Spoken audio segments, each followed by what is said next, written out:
Taros also knew this was the best option available. He paused, then asked, "Won't this make you give up too much?" "No," Carol answered with a heroic smile. "This isn't hard for me." She clenched her fist. "After all these years, have you forgotten what I look like in a fight?" "Of course not. Impossible to forget," Taros said with a small smile. Carol glanced around. "Where's Fury?" "He's not with you. Is he on the Steward station? Or with S-Shield?" "Actually," Taros hesitated, "Fury's been detained by the United Nations." "Detained? What happened?" Carol frowned. United Nations headquarters. The Security Council chamber was packed. Representatives from around the world had gathered.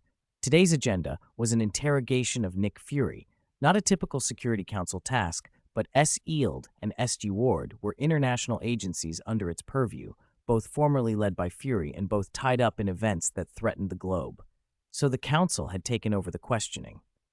Fury sat alone in the center of the room on a plain wooden armchair, the other delegates arranged in a wide circle several meters away. Maria Hill, now introduced as the Avengers' deputy director, moved among the seats distributing thick briefing packets. Hill and Fury had a long, complicated history. She had been placed into key roles by the Security Council before, and this was another political arrangement. Distinguished representatives. Hill began smoothly, outlining Fury's accomplishments and the accusations against him. When she mentioned intelligence that half of SWORD's internal staff were Skrull, the conference door suddenly burst open with a clang. A woman in a red and blue battlesuit strode in. Security officers shouted, "You can't come in. This is a closed meeting." Two guards rushed forward with batons, but the intruder, Carol, simply reached out and shoved them lightly. Both men crashed against the wall, groaned, and slumped unconscious. "Sorry, I'm a little pressed for time," she said breezily as she entered. "I've got business with Fury. Please postpone the meeting."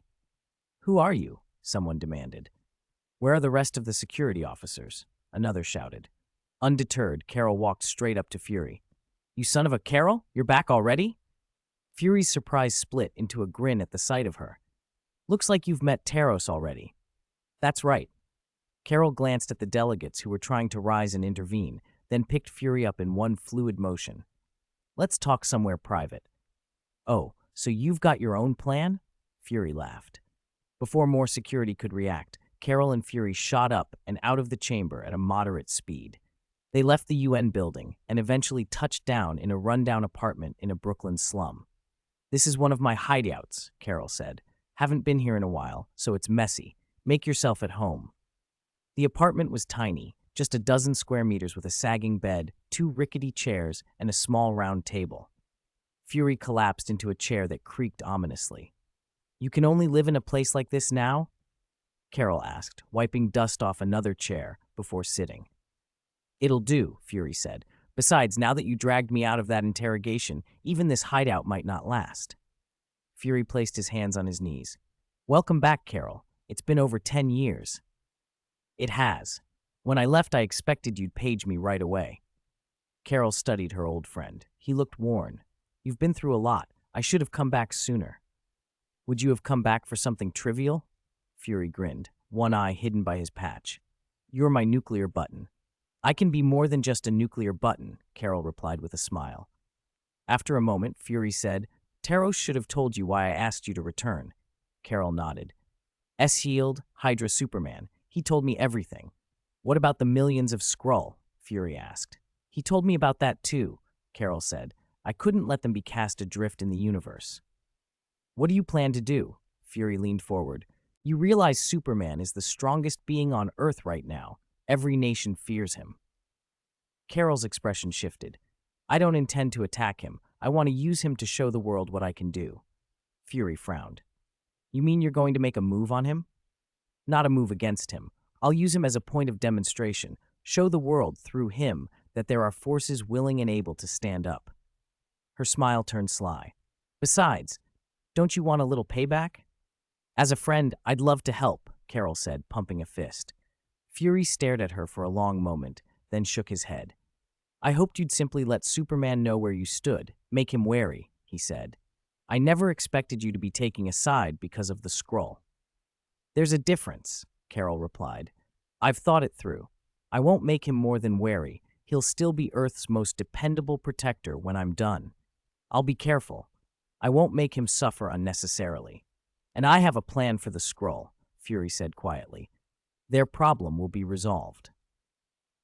Fury stood, pacing for a moment. I've trusted Taros for a long time, because of what we've been through, and because of you. Learning he brought millions of Skrull here shook that trust. My instincts say I can't let them stay permanently. I hope your decision is the right one. Now take me back to the UN, Fury said. You're going back to be interrogated? Carol asked. If I don't go back, I'll be a fugitive, Fury said, showing a crooked grin. And I owe the world an explanation. Besides, I can help you deal with the consequences of snatching a detained man. You don't want to be a wanted criminal. Carol considered it a beat, then nodded. All right, I'll come with you. Let them know who I am. Fury's eyes glittered. I'll be waiting. After Carol flew Fury back to the United Nations, she took the intelligence he'd given her and sped off toward a high-end apartment building in Brooklyn. Photon energy rippled around her, and her eyes narrowed with purpose. New York in October was dry and clear, the sky a simple, uninterrupted blue. Leon sat on the open-air balcony, cultivating as he always did. Using the space stone as a conduit, he sank into the ocean of universal laws. Every cell in his body seemed to sing beneath the sunlight. Suddenly, as if something had tugged at his senses, he stopped and opened his eyes. A beam of light shot up from Manhattan and hovered outside the railing, resolving into a figure within the glow. Golden hair floated around her like a jellyfish drifting in the sea. Her square jaw was familiar. Carol, Captain Marvel, Leon recognized her at a glance. He wasn't surprised. Now that the Skrulls had been driven off Earth, it was only natural she would show up. In his experience, she belonged to a kind of international environmentalist streak, people who hadn't sorted out their own domestic affairs but rushed into everyone else's. Their interventions often did more harm than good. Carol's reputation across civilizations was mixed. She had helped many, but she had also left a trail of disaster in the name of aid. Take the Kree. After Captain Marvel destroyed the Supreme Intelligence on Hala under the banner of liberation, the Kree Empire fractured into civil war and declined from glory. Their people suffered greatly. To some Kree, Carol was the Annihilator. Those associations rose unbidden in Leon's mind as he watched Carol drift there in silence. He opened his mouth first. Are you here for the Skrulls? Yes, that's right. Carol blinked. She had been staring. She cursed herself under her breath. Her plan had been a little theatrical. Provoke Superman a bit. Get him to spar where cameras could watch. Then after a good fight, turn enemies into friends. But one look had done something to her. She'd been unable to look away. The photo Nick Fury had shown didn't prepare her for the living man before her. Up close, he was an exceptionally handsome Asian man, bare-chested on the balcony, muscles cut and primed, sunlight cheering the plains of him. A faint, golden radiance threaded between his contours, an impression that made him at once the boy next door and a mythic god, an Apollo or Heracles incarnate. Carol had met kings who asked her to be their queen. She'd seen beauties from dozens of worlds. She had never seen anyone like this. There was also a tiny, familiar energy about him that made her inexplicably warm and stunned. She almost forgot why she'd come. Leon didn't know that his looks and the Space Stone's energy had just frozen Captain Marvel. He was thinking of provoking her, finding an excuse to fight. His last battle with Dormammu still lingered in his memory, and he missed having a worthy opponent. If Captain Marvel had come to knock, it was an opportunity. You've come to the wrong person, he said, calm. If you want the Skrulls to stay, you don't need to tell me. Everyone in the world is expelling them. Go tell everyone. Carol narrowed her eyes. Leon's indifferent tone steadied her. She had tangled with dangerous beings across the cosmos. Arrogance could be broken. She smiled, twisting her wrist. Explaining it to people is one thing. Beating you in front of everyone is more convincing. So you want to challenge me? Fight for the Skrulls. Leon's eyes glinted. Not a challenge. Defeat you. Her voice sharpened. And I'm not fighting for the Skrulls. I'm fighting for justice. Justice? Your definition of justice? Leon smiled faintly. He rose, and the Dormammu suit slid over him. Dark, enveloping armor. Jarvis, you heard her. Let the whole world see how this auntie fights for justice. Yes, young Master Leon. All available satellites are being mobilized. Jarvis's voice came and Carol bristled. Wait, what did you call me, Auntie? Isn't that what you are? Leon gave her a strange look, then shot upward, vanishing into the clouds. Auntie, arrogant boy, I will show you the true strength of a powerful being. Carol flushed with annoyance and embarrassment. Up she surged, photon energy crackling, each strand of hair lifting and humming with power, and chased after him. They climbed until they stopped in the stratosphere, roughly 30 kilometers up. Below them, the clouds lay like slabs of tofu, slow and ordered, reflecting a harsh sunlight that sparred with the energies the two of them emitted. Leon let his hands hang at his sides. You should switch to your stronger mode. Right now, you're too weak. You actually know about double star mode? Carol snorted. Humph. Sorry. I don't need it to deal with you. She hadn't met someone so arrogant in a long time. Taros had told her Superman could withstand nuclear bombs, but that didn't mean he was offensively powerful. Many races had high defense and low attack. She never expected to be bested on a backwater planet like Earth. Carol lunged. Her iron fist tore through the rarefied air, breaking the sound barrier. Encased in photon energy, it swung at Leon's face. He barely raised an eyebrow. His eyes flashed crimson and twin heat vision beams cleaved through the stratosphere for her. Caught off guard, Carol took the blast full on. The searing rays punched into her chest within an instant. Her life signs plunged toward critical. Her body's automatic defenses kicked in. Double star mode triggered. Her armored form exploded outward under the impact, but the heat vision forced her back. A scream cut through the thin air, the sound sharp and agonized. She was knocked backward for kilometers, the impact tearing at her. She shouted, using the last of her photon reserves to push the heat vision away and keep herself from being hurled farther into space. Chapter 203, Your Limit.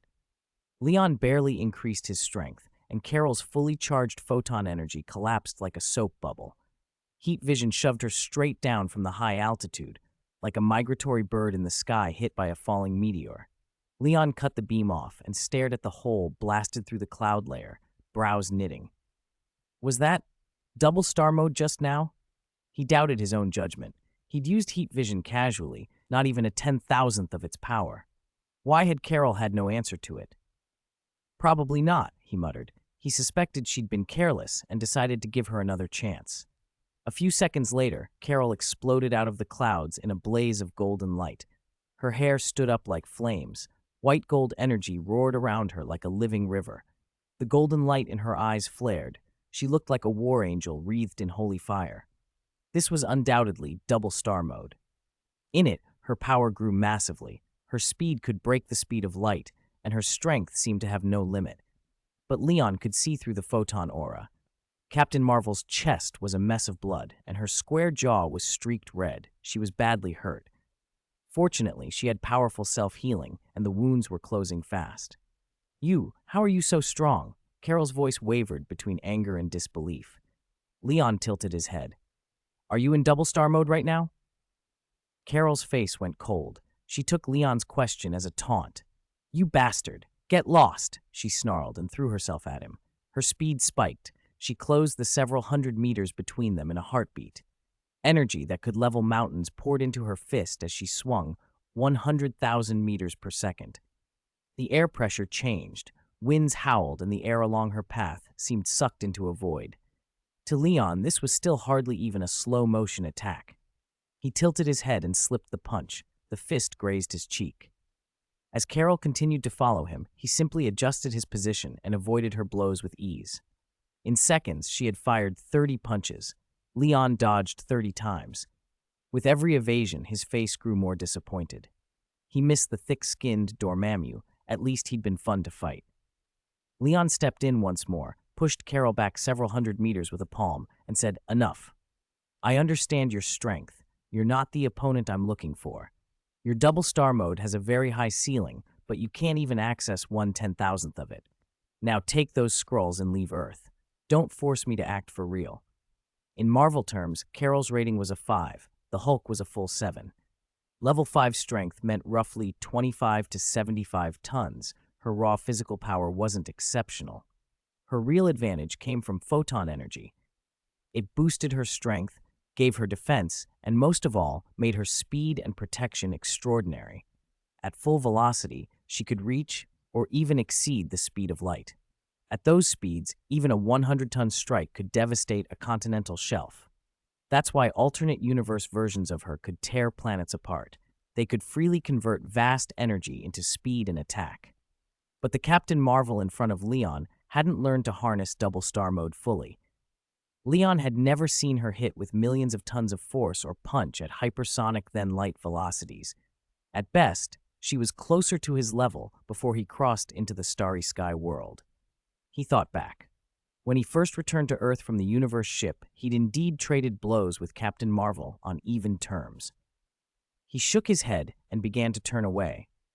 Intending to go home and keep training, a beam of light slammed in front of him and sliced through the sky, blocking his path. Someone who only dares to dodge has no right to say I can't reach the upper limit of double star mode. Carol's frustration snapped. She'd missed dozens of punches. Pride burned her. Leon looked at her, unbothered, and raised a hand. Come on. The calm infuriated her. She twisted, broke the sound barrier, and dove. The airflow she created ripped the clouds apart behind her. Using flight speed to power the punch does increase impact, Leon thought. She can't instantly hit light speed, but she can accelerate toward it while flying. That makes her an ideal human missile. No wonder movie Carol rushes into enemy ships headfirst. This was one of her deadliest tactics. Carol's photon-ignited fist thundered into Leon's palm. He caught it as if holding a child's hand. It didn't move. Her face went white. She tried to wrench her arm free, to shove him off, but it was like grappling a mountain. He didn't budge. Let go, she screamed and wound her other arm to strike. Leon glanced at her and grabbed that swinging arm as well. Then, with a slight twist of power from the space stone, he drove through her photon field. A massive force, equivalent to half the weight of Earth, concentrated on a few square centimeters, hit her forearm. The bone snapped cleanly. Her left forearm rotated unnaturally, the midsection serving as a pivot. White bone poked through flesh and blood sprayed across the high sky. Ah! Her scream cut through the thin air. Pain drained the color from her face. Adrenaline surged, dulling the agony, and instinct pushed her to kick and escape. Leon loosened his grip, but before she could break free, he followed with a short, sharp punch to her chest. The sound of bone cracking and internal organs rupturing carried through the altitude like a sickening drumbeat. Carol's eyes bulged. She gasped and sobbed. Her energy flickered out, the light in her eyes snuffed, and she collapsed onto Leon's arm. The wounds wouldn't kill her, but they would keep Captain Marvel out of action for days. Leon shook his head. Her defenses were formidable, more than enough to survive impacts at superlight speeds, but those defenses were all energy. Without it, she was effectively fragile. Even without the space stone, he could have treated her like a punching bag. With it, the result was brutal. Leon lifted one of her broken arms, took her into space, and prepared to throw her toward the Skrull fleet. If she liked protecting aliens so much, she could stay far away from Earth with them. This plot section has a second phase. Chapter 204, The Covetousness of the Skrulls. Jarvis fed the fight between Leon and Captain Marvel live to the whole planet via satellite. On televisions at home, on streaming portals, and on giant outdoor screens, everyone who had been worrying about the Skrull question stopped what they were doing to watch. A father cooking dinner set down his cleaver. A sleepy student on the subway blinked awake. Hurrying passers-by ground to a halt. It's Superman! Ordinary viewers said in unison. Nick Fury, however, was watching Superman's strength. This is impossible, he muttered, even while being interrogated. He couldn't help but stand and curse. Motherfucker! High-ranking officials around the globe were scrambling for information about the woman who could stand opposite Superman. Who is she? Get me everything on her in 3 minutes, General Ross demanded, still radiating that imperious courtroom presence. On the satellite feed, the clash didn't look as dramatic as people expected, not because it wasn't fierce, but because of the speed. To an ordinary camera, it resembled two jets weaving through clouds, trading blows with tactical finesse. What viewers saw was a woman bathed in golden light, striking at speeds the camera couldn't catch, then being seized by the wrist and sent sprawling by Superman's single punch. To casual eyes, she looked flashy but fragile. Jarvis, thoughtful as ever, overlaid speed data and the context of the engagement on the screen to prevent people from thinking Superman was bullying someone weak. The numbers sparked a storm of commentary. Each punch exceeded Mach 700. How is that even possible? Are these readings real? Who is this woman trying to help the Skrulls stay on Earth? We ran it through our supercomputers at the space agency. Same result. This woman's strength dwarfs what Superman showed when he shattered the ground in Sokovia. Thank God Superman won. How strong is he, really? Comics-wise, he's had a lot of power levels. Seems like we're helpless against a Superman-sized dictator. Shut up, heretic. How dare you slander the Trinity? I've already locked your IP. I'm coming for you. On the Skrull fleet, however, the mood was the opposite. Thunderous silence. Every ship watched the feed through their own instruments. This battle would determine their fate. At first, neither Taros nor the ordinary Skrull imagined they'd be pressured. They had always believed Carol, Captain Marvel, famed across the cosmos, could easily dispatch a planet's native powerhouse. But the reality on the screen was the opposite. When Carol's fist was seized by Leon, a young Skrull girl in the crowd had shouted, "Go, big sister Carol! Smash his head in!" Now that same child stood stunned, eyes full of dread. Taros, general of the Skrull, felt every hope shatter. When Carol was knocked down with a single punch, he reeled as if he'd fallen off a cliff. This could not be. Captain Marvel, the so-called annihilator who had nearly destroyed the Kree Empire, and yet the footage showed it plainly. Superman dragging the incapacitated Carol off Earth. Taros led a group of senior officers to a hatch and waited in silence. A few seconds later, Superman appeared at the doorway. Taros forced a smile and opened his mouth to say something diplomatic, but Superman tossed Carol into the room like a sandbag, spat a single word, "Scram," and vanished. Taros's smile died with him. He bent to check Carol. She was soaked in cold sweat. Her left forearm looked as if it were shattered. Where bone had been there should have been jagged breaks and blood, but Carol's regenerative, photon-enhanced physiology had already staunched the bleeding and begun repairs. Her face, however, was pale and waxen. Leon's last punch had wrecked her from the inside, except for her heart. Most of her internal organs were a pulpy ruin. If not for the photon energy coursing through her augmented body, she would have bled out. "Carol, how are you?" Taros barked. "Quick, get her to the infirmary," he barked at his subordinates, panic under control only by duty. Carol waved him off weakly. No need. I can move myself." "But your injuries," Taros began, but she ground her teeth and shook her head, sweat streaming down her face. Her will was iron. It infuriated and worried Taros in equal measure. Others in the room watched with different impulses. Behind Taros, young Skrulls, Gravik among them, exchanged looks.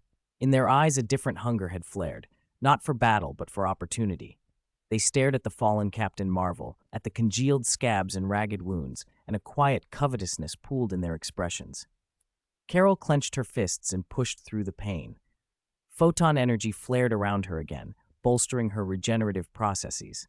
Like a living phoenix, the broken bones began to reset and the shredded organs slowly knitted together. She forced herself to her feet and braced against the wall. "Send me back to the ship, Taros," she said hoarsely. "Right away," Taros said, turning. "Sauron, help Carol to the small shuttle." Sauron, Taros's wife, stepped forward and supported Carol. Sauron moved quickly, guiding Carol toward the inner craft. Taros watched their backs go, a storm of conflicting emotions on his face. The Skrulls' hope of settling on Earth had been crushed. To find another home, they would still need Captain Marvel, if she was willing and able. "General," someone hissed behind him. Taros turned. Gravik and several other younger Skrulls stood there, faces flushed with something like excitement and greed. Taros frowned. He knew these hotheads, warmongers and opportunists. "What are you implying?" he snapped. "Even Carol couldn't beat Superman. Put away whatever reckless idea you have." Gravik's eyes tracked the departing shuttle. He spoke softly, hungry and urgent. "No, General, this is the best chance we'll get. Captain Marvel is at her weakest right now. If we take her blood, it'll change everything." "Carol's blood? What use is her blood?" Taros was first stunned, then horrified. "Are you saying you want to create super Skrulls?" "That's right, General. This is our last chance." Gravik's face was cold, almost gleeful. Captain Marvel and Nick Fury promised us a new home. 10 years have gone by and they never delivered. Then we will use their power to take back what's ours. General, Captain Marvel is still badly weakened. If we capture her, we can get a sample of her blood and replicate her powers. Taros stared at the feverish young leader before him, then at the other youths, his eyes flickering with something he did not want to admit. A dangerous thought crept into his mind, and he crushed it instantly. The process of making super scrolls was lost during our escape. Gravik abandoned this fantasy.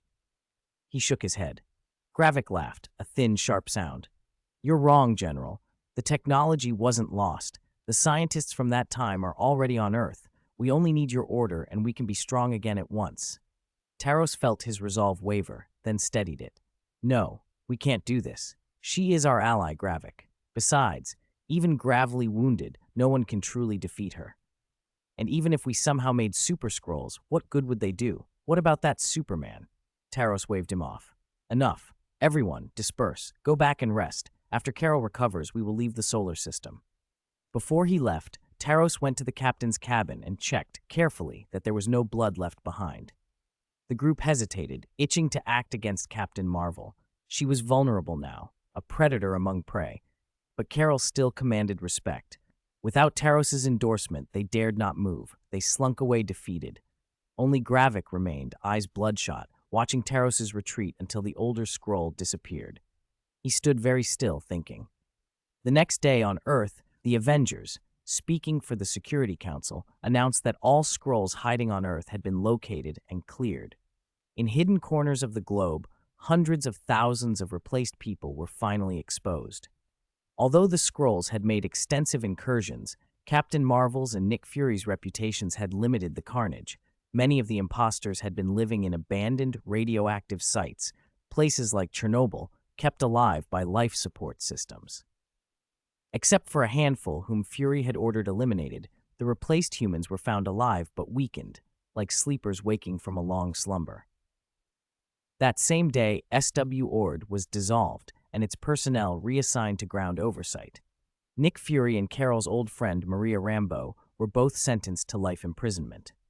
After the sentencing, the Security Council presented Fury with an ultimatum: spend the rest of his life in the raft, or leave Earth forever with his Skrull allies. Fury chose to stay. He felt Earth would always need him. Carol, who had recovered from her wounds, returned to Earth as well. But this time, she did not come with weapons.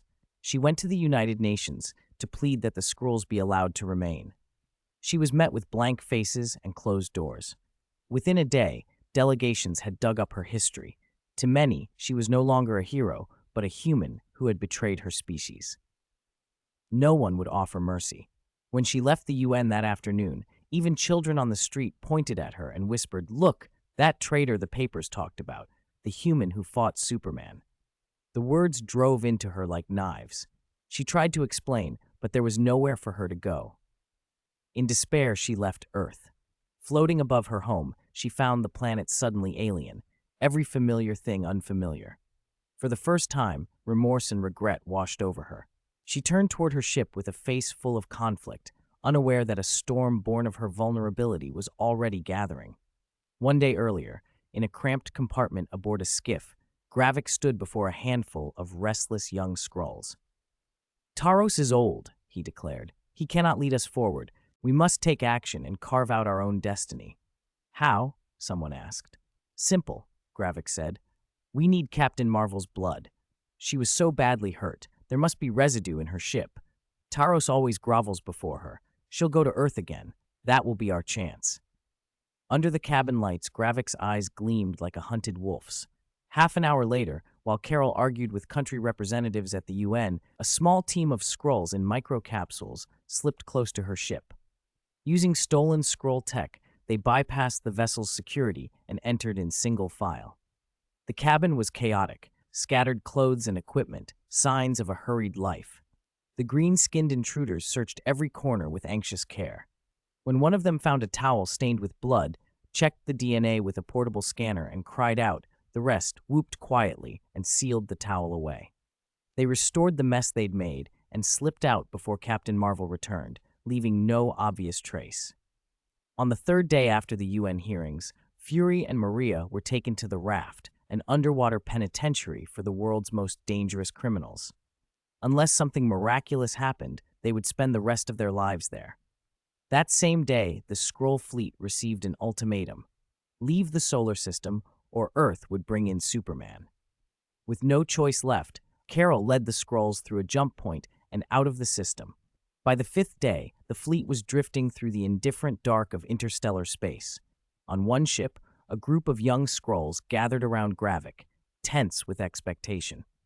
"Brothers and sisters," he told them, "today is the turning point, our survival or our extinction."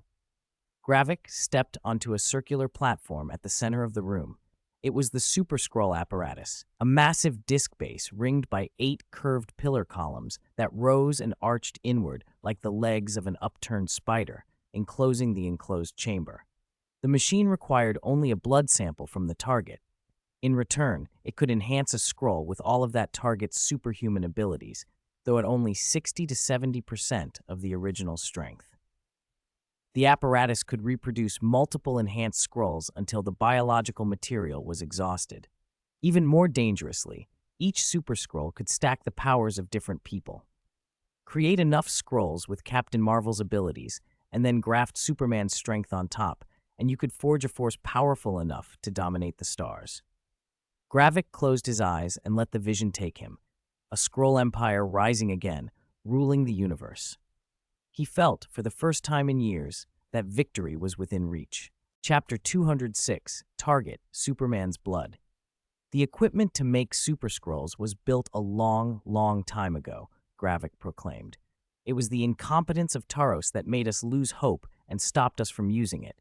Now our so-called general has been frightened by the Earthlings. From now on, we'll forge our own path, use our own strength, and make the Skrull great again. Begin. The Skrull operating the console took a steadying breath and hit the start. Everyone held theirs. 8 long pillars on the platform crackled to life, arcs of energy linking into a single sheet. A buzzing rose, like the wings of a swarm, growing in intensity until the whole apparatus burst with a blinding light, as if a world gate had opened. The Skrulls had no choice but to shut their eyes. When they opened them again, the light had faded. On the circular platform, Gravik tore off his shirt. Under the stunned gazes of his followers, a vast surge of white-gold photon energy ripped out from his body. Double star mode, the assembled Skrulls inhaled sharply. Then the spaceship exploded with cheers.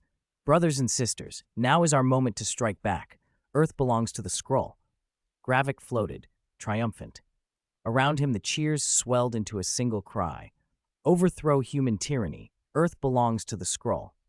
By the 6th day, large numbers of Skrulls had converged on Gravik's ship. The unusual activity drew Taros's attention. He stormed aboard with the high command. "Gravik, what are you doing? Are you still nursing those delusions?" Taros pushed through the crowd and found him, but his eyes went immediately to the enormous apparatus. "You really replicated it," Taros said, incredulous. "I told you we had a chance to win. Do you regret it now? Regret not taking Carol's blood 2 days ago?" Gravik smiled coldly, his look a challenge. The crowd of young Skrulls around him watched Taros not with respect, but with open contempt. "You've made up your minds," Taros said, voice tight. "You're no longer listening to me as general. You plan to do the opposite." "So what?" Gravik replied without hiding it. Taros stepped forward. "Stop, Gravik. Whatever you're doing, stop. The universe is not as simple as you think. You're young. Don't be impulsive." "Impulsive? Ha!" Gravik laughed, a wild, rolling sound that echoed through the ship. "Do you see him? This is our general, weak, hypocritical, indecisive, only knowing how to compromise and retreat." He put a hand on Taros's chest and patted it. "You don't see how great we can be. Captain Marvel, Superman, they're only fit to submit." "Gravik," Taros narrowed his eyes, "don't let the Skrull fall into worse ruin." Gravik's face hardened until it seemed to leak ferocity. "Worse than this?" he snarled. "What could be worse? Brothers and sisters, show the general how great we truly are." With that, dozens of Skrulls surged, photon energy flaring. Around them, green-skinned versions of Captain Marvel stood ready, an army of Super Skrulls. Taros staggered. When did you?" His breath quickened. "Just a few days ago, you refused me. Now look, do you still think we're impulsive?" His compatriot's eyes swept him with cold derision. Gravik's answer was simple. You've protected Earth for too long, what he said to Taros. There's always been one person blocking the scroll's rise, our general. He turned to the others. Sorry, General, you're no longer the general. Then Gravik plunged his hands into Taros's chest. He withdrew them, calm, and pushed the wounded Taros to the deck. Taros gasped and thrashed, blood pouring from the wound. From now on, I am the general, Gravik announced. His wolfish gaze swept the assembly. Tomorrow, we set off for Earth. Tonight, we finish with Captain Marvel. Night in the void was meaningless. Gravik meant 6 hours later. Outside Captain Marvel's ship, dozens of Super Skrulls, bathed in photon energy, closed in. The hatch hissed open, and Carol stepped out, scanning the figures, pupils narrowing at the sight of so many doubles of her double-star form. Skrulls, she said, and then, touching her comm, tried the scroll channel. No response. She smiled thinly. So Taros isn't answering. My old friend may be in danger. Do we follow procedure or do we start fighting? Photon energy flared around her. She shifted into double-star mode. They attacked in unison. 3 hours later, Carol was carried back into Gravik's flagship, thrown into the main cabin. She was a bloody, battered figure, barely clinging to life by a thread of photon energy. They bound her spread eagle to the bow like a prize on display. 2 Super Skrulls hovered nearby, siphoning away any recovery she made. Gravik watched her through a porthole, his voice flat with purpose. Drain her blood, he ordered. Make more Super Skrulls as fast as possible. He looked out into the deep black. Next, he said, it's Superman. Chapter 207, Wolf, Wolf, Wolf. Judging from the battle between Captain Marvel and Superman, Gravik said, our chances of taking down Superman and extracting his blood are very slim. But there is no other way. We still have another path. Nick Fury had us investigate Superman, he continued. During that investigation, we discovered that all of Superman's past DNA, fluids, and tissue samples were recovered by Tony Stark from various institutions and are stored in the Avengers Tower. If not for that artificial intelligence inexplicably detecting us, we would have seized those samples long ago.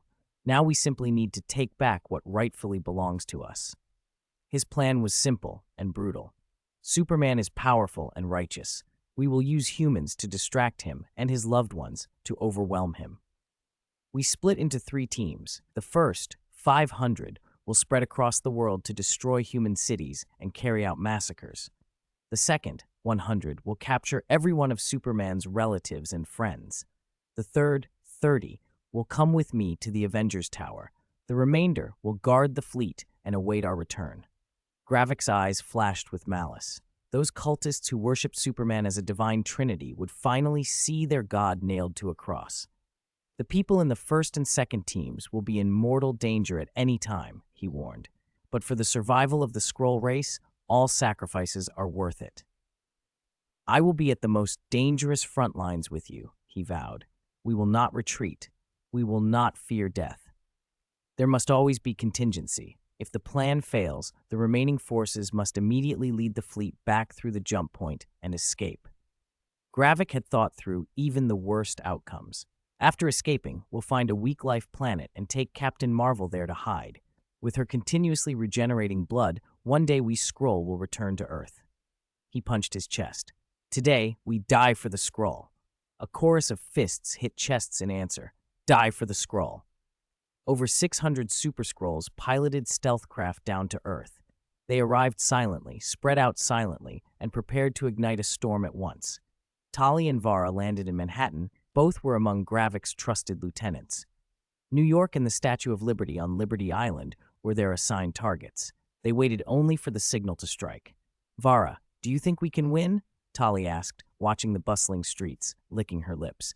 Whether we win or not, we have to do it, Vara replied firmly. I trust Gravik. His plan won't fail. Photon energy faintly crawled across Tali's skin.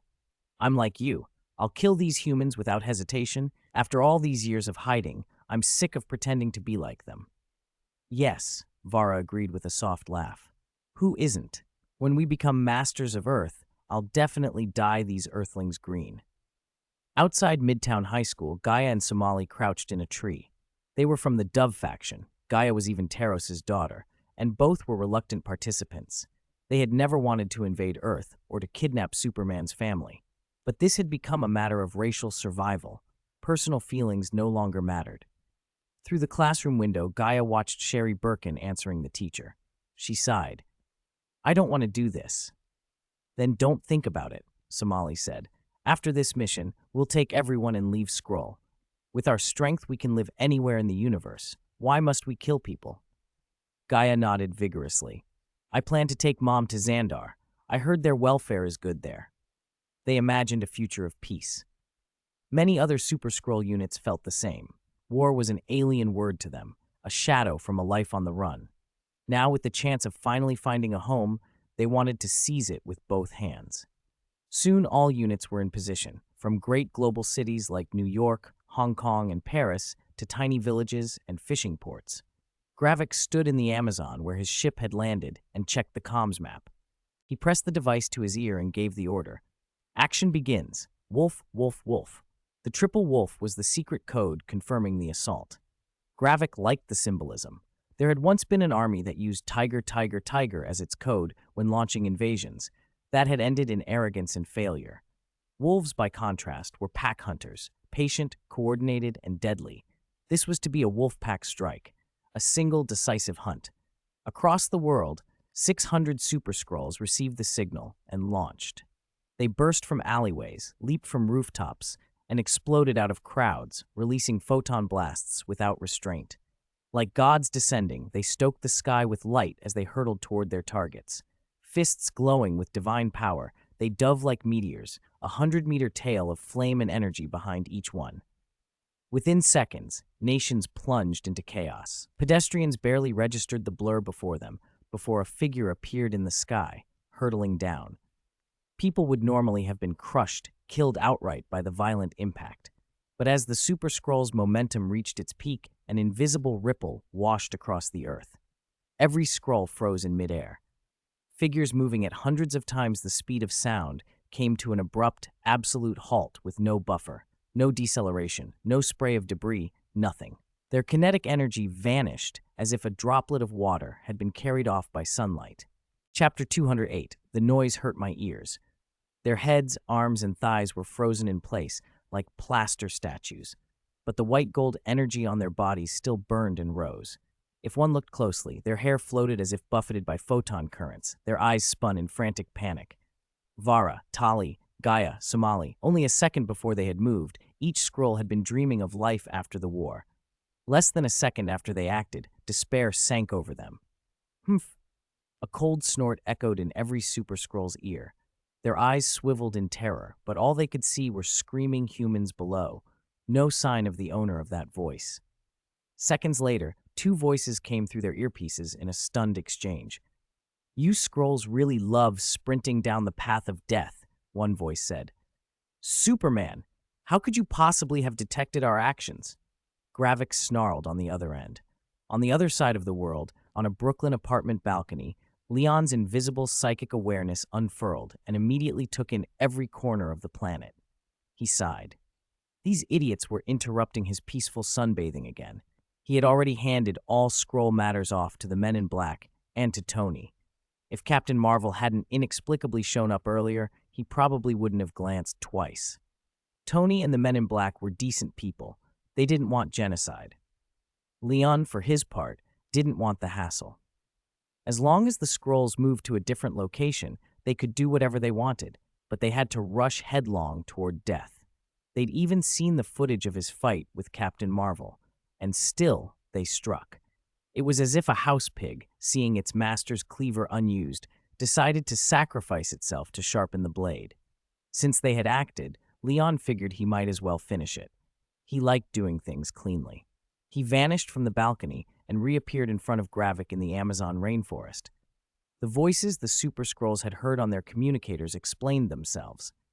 "How could you possibly have detected our actions?" Gravik felt his mind fray. The plan had failed at the first step. "Detected?" Leon stood with one hand on his hip, annoyed. "You talk like you were being very covert. I detect anyone the moment they release energy, and I can react in a millisecond to pin them like this." "Detected," Gravik stammered. Leon shook his head. No, that wasn't why I found out.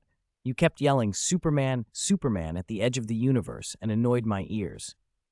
After the source will altered his superhearing, it had gained spatiotemporal range, enough to pick up motions across the solar system.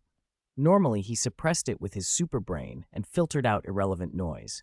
But these scrolls had been shouting Superman the moment they returned to the solar system, shouting it out near Neptune like they were summoning a ghost. If they'd screamed on Earth, that would have been one thing, but outside Neptune? What kind of fan club held a convention that far out?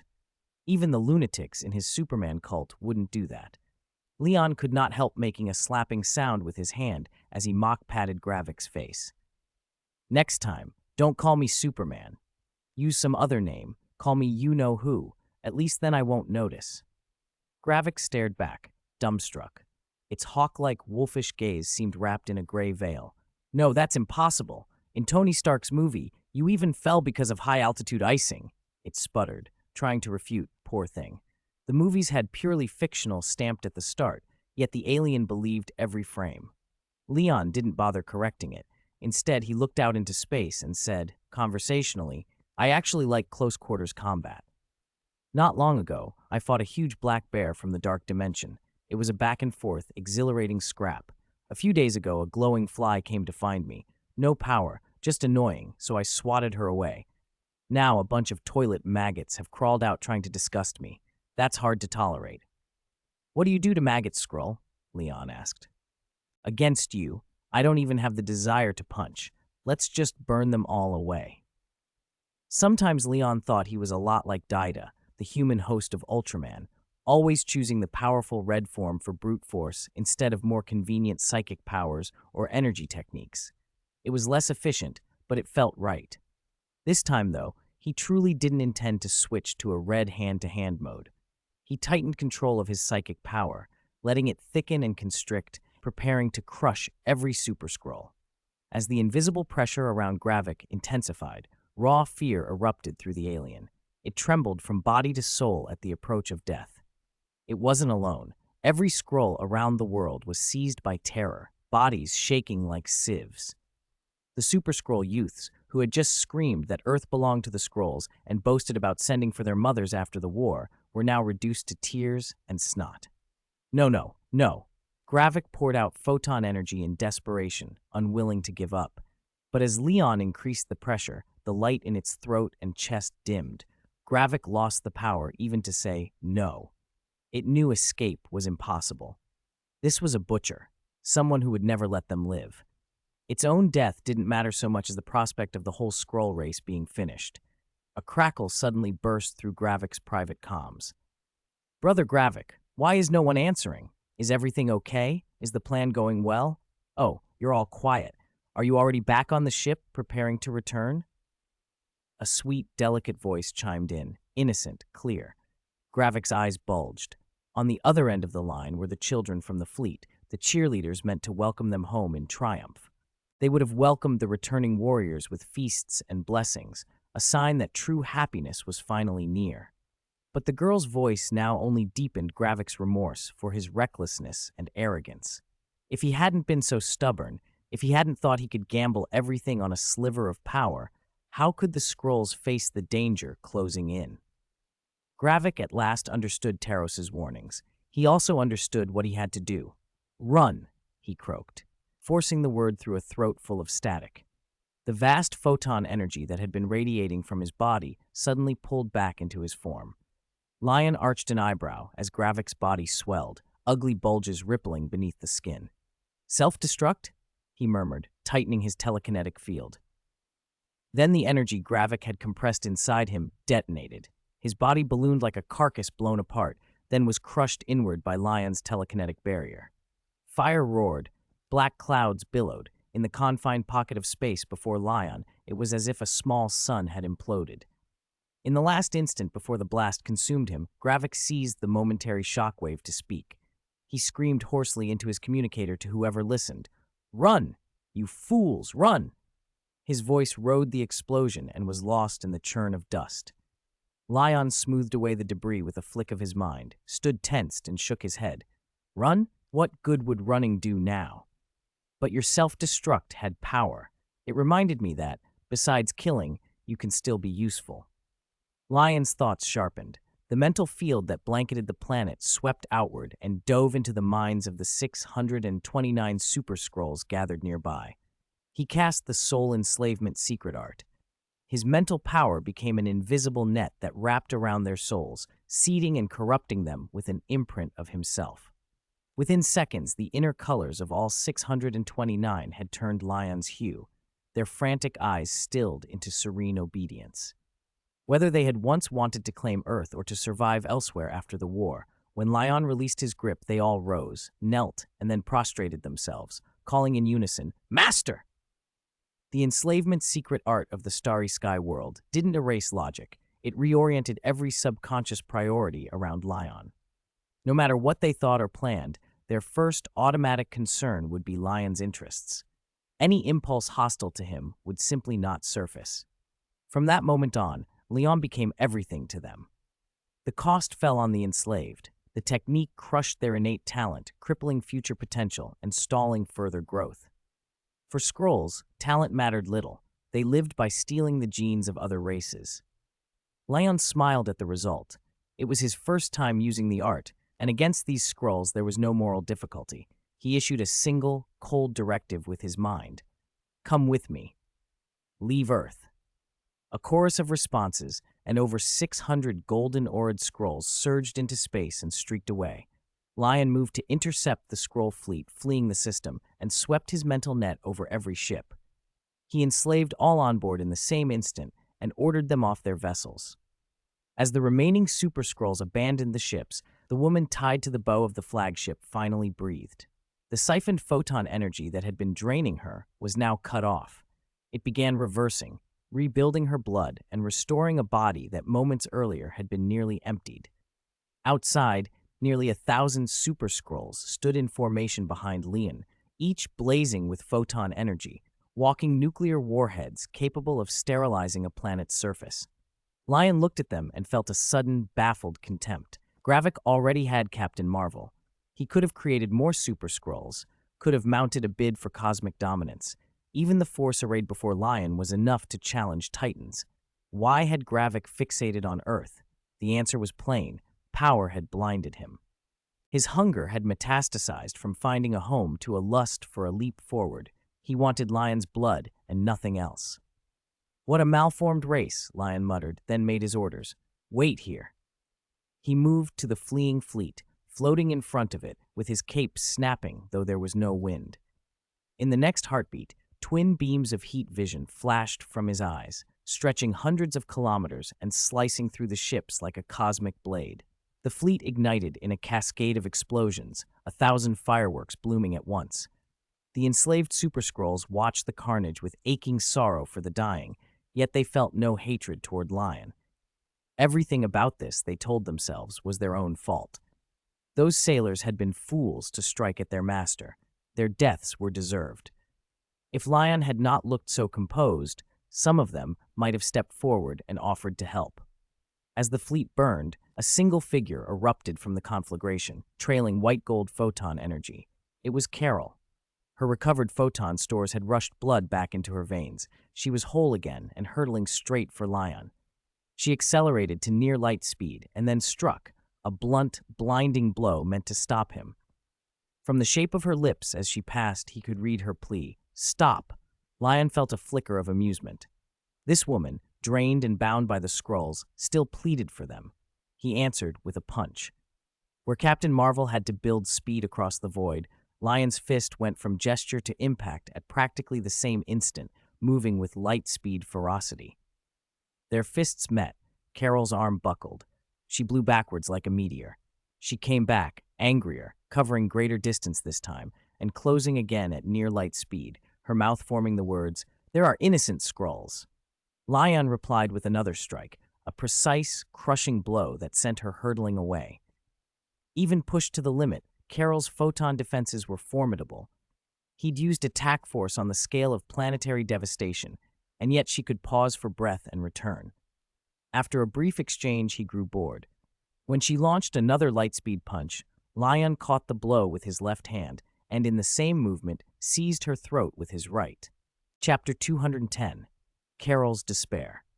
Every time Carol fought Leon, she felt less like a superhuman and more like an ordinary person, powerless to resist. This time was no different. Before she could react, Leon's hand closed tightly around her neck. A crushing pressure stole her breath, blood fled from her head, and her face flushed red. She struggled, but his other hand held her fast. Then he spun her around. In an instant, she was staring into the void, a field of exploding fire and shredded shipwreckage spreading for hundreds of miles through space. Among the debris, dozens of scroll vessels burned and scattered. Others were already accelerating away. A cold premonition bloomed inside her. Space was silent and black, yet Leon's voice, soft and remorseless, echoed in her mind. You want to protect the remaining scrolls, do you? Then watch closely. See what you can protect. Carol had barely had time to react when two scarlet beams of heat vision lanced from her sides. The white-hot light cut through the dark like knives and sliced into the fleeing scroll ships. They detonated one after another. Each eruption took dozens of lives in blinding, merciless flashes. There were no survivors in those bursts of flame. The display finished with a final, heartbreaking shudder. For a moment, the solar system itself seemed split in two. On one side, the warm sunlight from the star. On the other, a scattered field of explosions, wreckage, and the frozen corpses of a people. Carol stood at the center, forced to witness the annihilation of a race she had tried to save. No, don't! Her voice died in her throat. Nothing was more devastating than watching the lives she had tried to protect snuffed out one after another. She had failed. She could save nothing. Rage bubbled up, hot and raw, and she turned to face Leon, eyes rimmed in red, ready to condemn the man who had become an executioner. Leon raised a hand. Wait, he said. He shifted his gaze to the 900 or so super scrolls gathered nearby and spoke directly into their heads. I find all of you disgusting, so don't stay on Earth. All of you go into the universe and bring me the Power Stone and the Mind Stone. While you're at it, bring me Thanos' head. And don't forget the Skrulls still fleeing out there. Send them to join the rest. A race should gather together, lively. The Skrulls bent to his will without protest. They did not seem coerced. They surged with photon energy and shot out of the solar system like a meteor shower, nearly 1,000 streaks of light arcing away. Carol watched them go, confused. She had assumed they were under Leon's control. Otherwise, why would they stand by and watch their own people die? Now they left willingly. Had they made some bargain with Superman? The thought stung her with a dozen unanswered questions and a halo of bitter grief. Before she could sort it out, a tremendous force slammed into her neck. There was a flash, and she found herself back on Earth, thrown to the ground. Leon towered over her, his shadow long in the sunlight. He spoke, cold and bound with accusation.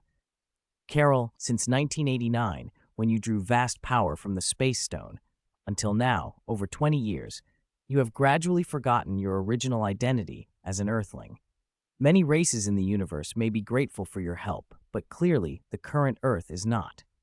The war between Earth and the Skrulls is a racial war. Your repeated siding with the Skrulls is no less than treason. Carol backed away on reflex. What do you want to do? She demanded. Very simple. Strip you of your abilities.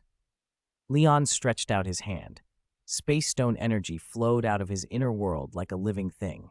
Though only a little over a month had passed since the battle with Dormammu, time ran differently within Leon's inner world. Nearly 100 years had been consumed there. The Blood Sea clone had been inside too, studying the time and space stones for a century. Those stones had become, for him, near-concrete manifestations of the universe's first laws. Leon's command of them was light years beyond what it had once been. Because Captain Marvel's power itself originated from the Space Stone, it was terrifyingly easy for Leon to use the stone to strip that power away from her. No, you can't do that. This is my power. You have no right. Carol panicked. She refused to believe he could take it. She tried to fling herself away, to pour her photon energy into escape, but Leon's Space Stone energy flared and enveloped her. It pinned her in place, seeping into her cells with a cold, patient hunger. Why shouldn't I? Leon's voice came like an accusation. You have acted as a superhero across the universe, intervening forcefully without consent. I am simply returning the favor. You call it justice when you are strong. Why is it wrong when I am stronger? All the unfortunate outcomes you say are not because of intent, but because of lack of power. Now your power is weaker than mine. I can do whatever I want." He flexed his fingers. The gem's energy fanned into every part of her body, then surged like the breaking of a dam. Along with it, Carol felt something else. Her source. It was being pulled. She felt her strength draining away, photon energy receding like tide. Her enhanced body, propped up by that energy, began to collapse inward as though its rocket thrust had been cut off mid-flight. "From now on, you will be ordinary. Repent your betrayal of Earth by living in the torment of your ordinariness, day and night." Leon drew out the last threads of her origin and looked down at her. "As a fellow superhuman, I know you won't repent, so take your ordinariness and drown in your stubbornness." The words struck like lightning. Carol clenched her teeth and tried to answer, tried to speak of all the setbacks and fights that had made her who she was, of the stubborn refusal to bow her head. But the backlash from losing her source of power hit her body like a physical blow. Muscles spasmed. She crumpled into Leon's shadow. She was suddenly and violently weak. Her taut skin slackened, lines creased her face. Scars that had not been there before traced themselves across her features. Stripped of the extraordinary energy that had kept her ageless, time began to erode her the way it erodes everyone else. "No, this can't be my body. How?" she whispered, staring at her hands as if they belonged to a stranger. Her voice was thin, barely audible, the voice of someone who had been strong and suddenly found herself ordinary. Chapter 211. Final imprisonment. Strength is a person's confidence. So is life. When a long life suddenly collapsed to the short span of an ordinary human's 100 years, Carol, already approaching 50, finally lost the last scrap of stubbornness she'd clung to. "No, no, no, no," she cried, utterly undone. There was no composure left in her. The stubbornness that had always dragged her back up from every setback was gone. Her hands shook as she clawed at her face. How could her arms be so withered? How had her cheeks filled with those ugly creases? She stared, stunned. Her eyes, dim with weakness, went colorless. Carol felt as if she'd fallen into a bottomless well. The whole world was slipping away. Already starting to feel pain? Don't worry, humans are adaptable. You'll get used to it. It will hang over you like a nightmare for the rest of your life. Leon's voice cut through her haze. For a second, she looked at him as if she had found a sliver of hope. "Don't do this, Superman. Please, don't do this. Give them back to me, please. Give them back to me. I can't lose them. Never had Carol regretted anything so deeply. She shouldn't have come back to Earth. She shouldn't have provoked Superman. She shouldn't, out of old sentiment, have unilaterally promised to let the scroll stay on behalf of all humanity. So many shouldn'ts had led her here. Perhaps the greatest mistake was underestimating Superman while clinging to her own obstinacy. She crawled toward Leon on hands and knees, voice breaking. Her motion ended abruptly. Leon had stopped her with telekinesis. "Realizing the value of something only after you lose it is pointless," he said coldly. "Spend the rest of your shortened life learning what it means to truly cherish." He opened a portal and stepped through with her.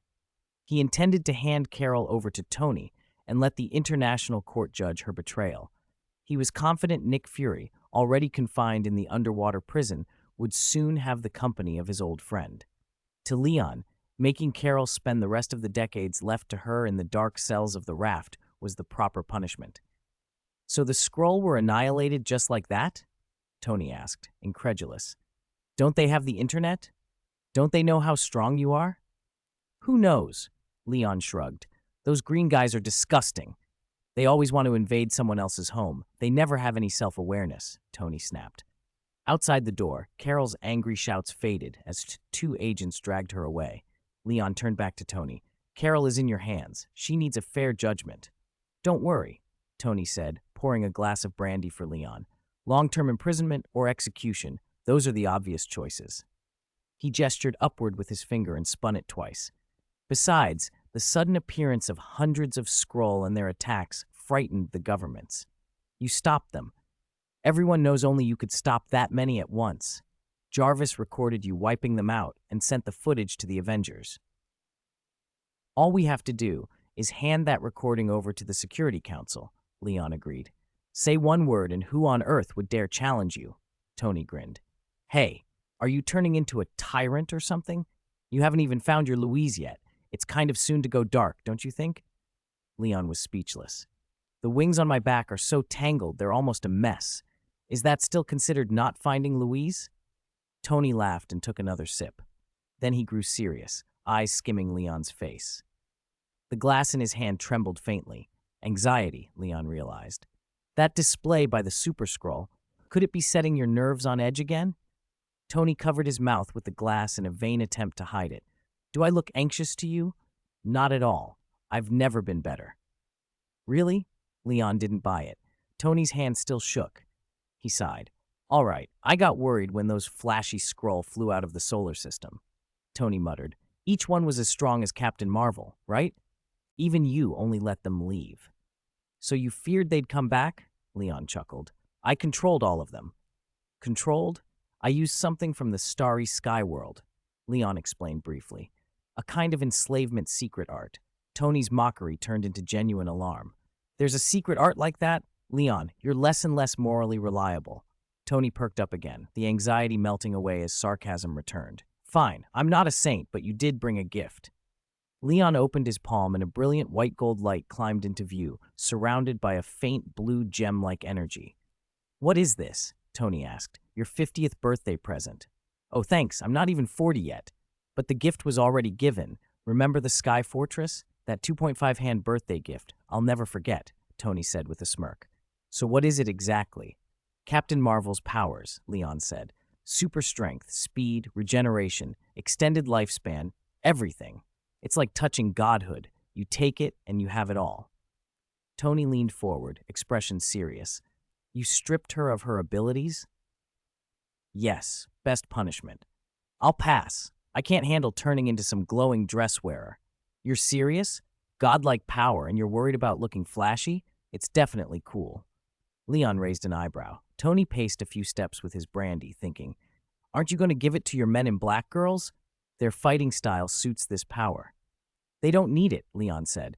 If my strength breaks another level, they'll be able to borrow my power, gain long life, maybe even become another Superman. That'd be awesome, Tony admitted. I could borrow it too when the time comes. But this, no. Give it to someone else. External things are easy to lose. I trust Jarvis and my suits more. Pepper, then. Tony's face lit up. Yes, give it to Pepper. She could protect herself, you know. Take care of your home. I don't want to come back to Los Angeles and find it ruined, Leon said with a half smile. He opened a portal. On the other side, Pepper, having afternoon tea, looked up, curious. Tony? Leon? What are you two doing? Ever since Jarvis had become an intelligent life form, he'd taken over most of Stark Industries' management. Pepper finally had time for tea and exercise again. Pepper, do you want to become a beautiful woman who never ages? To have eternal youth? Leon asked with a smile. Eternal youth? Are you kidding, Leon? Pepper set her delicate teacup down. Chapter 212. Weak, poor, and helpless. Tempted by the promise of eternal youth and beauty, Pepper barely hesitated before accepting Leon's gift. Enveloped in golden energy, she spent most of the day soaring above the city, elated. She only returned to Los Angeles with Tony at dusk. As it turned out, Pepper adapted almost immediately. Just as she'd taken to Tony's serum in the past, it only took 2 nights for her to grow comfortable using photon energy. The cost, however, was visible. Tony looked like he'd been through a war, pale, hollow-eyed, exhausted. Another price was the cliffside mansion on the Los Angeles coast. What had been a luxurious estate was reduced to ruins in those 2 nights. You have no idea how crazy Pepper is right now, Tony complained to Leon over a holographic call on the 3rd morning. She insists on soaring through the clouds with me, and she won't even let me wear my armor. I think we made a mistake, Leon. Some Pepper. Hey, stop. Leon's still here, don't you? Oh, no. The call cut off with the last image of Tony being dragged out of frame by a glowing arm that entered the shot. In the Brooklyn apartment, Leon and Wanda exchanged a look. Wanda had come over to report on her chaos magic progress. Now Tony's rant ended abruptly, leaving them both unable to suppress a grin. Well, Leon said to break the silence, they probably went to grab some grapes. Grapes in Los Angeles have been kind of pricey lately. Wanda stared at the blank holographic projection, cheeks flushing. Yeah, I think so too. She wasn't thinking about grapes. Leon could hear, faint but unmistakable, the quickening of her heartbeat. A few seconds of awkward quiet stretched between them. Leon watched Wanda's slightly dazed profile and then, on impulse, said, Wanda, don't you feel like the price of grapes in New York has been going up the past few days, too?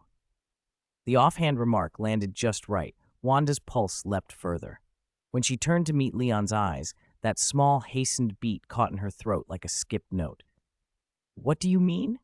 She managed and tried to look away. Her face went the color of a startled rabbit.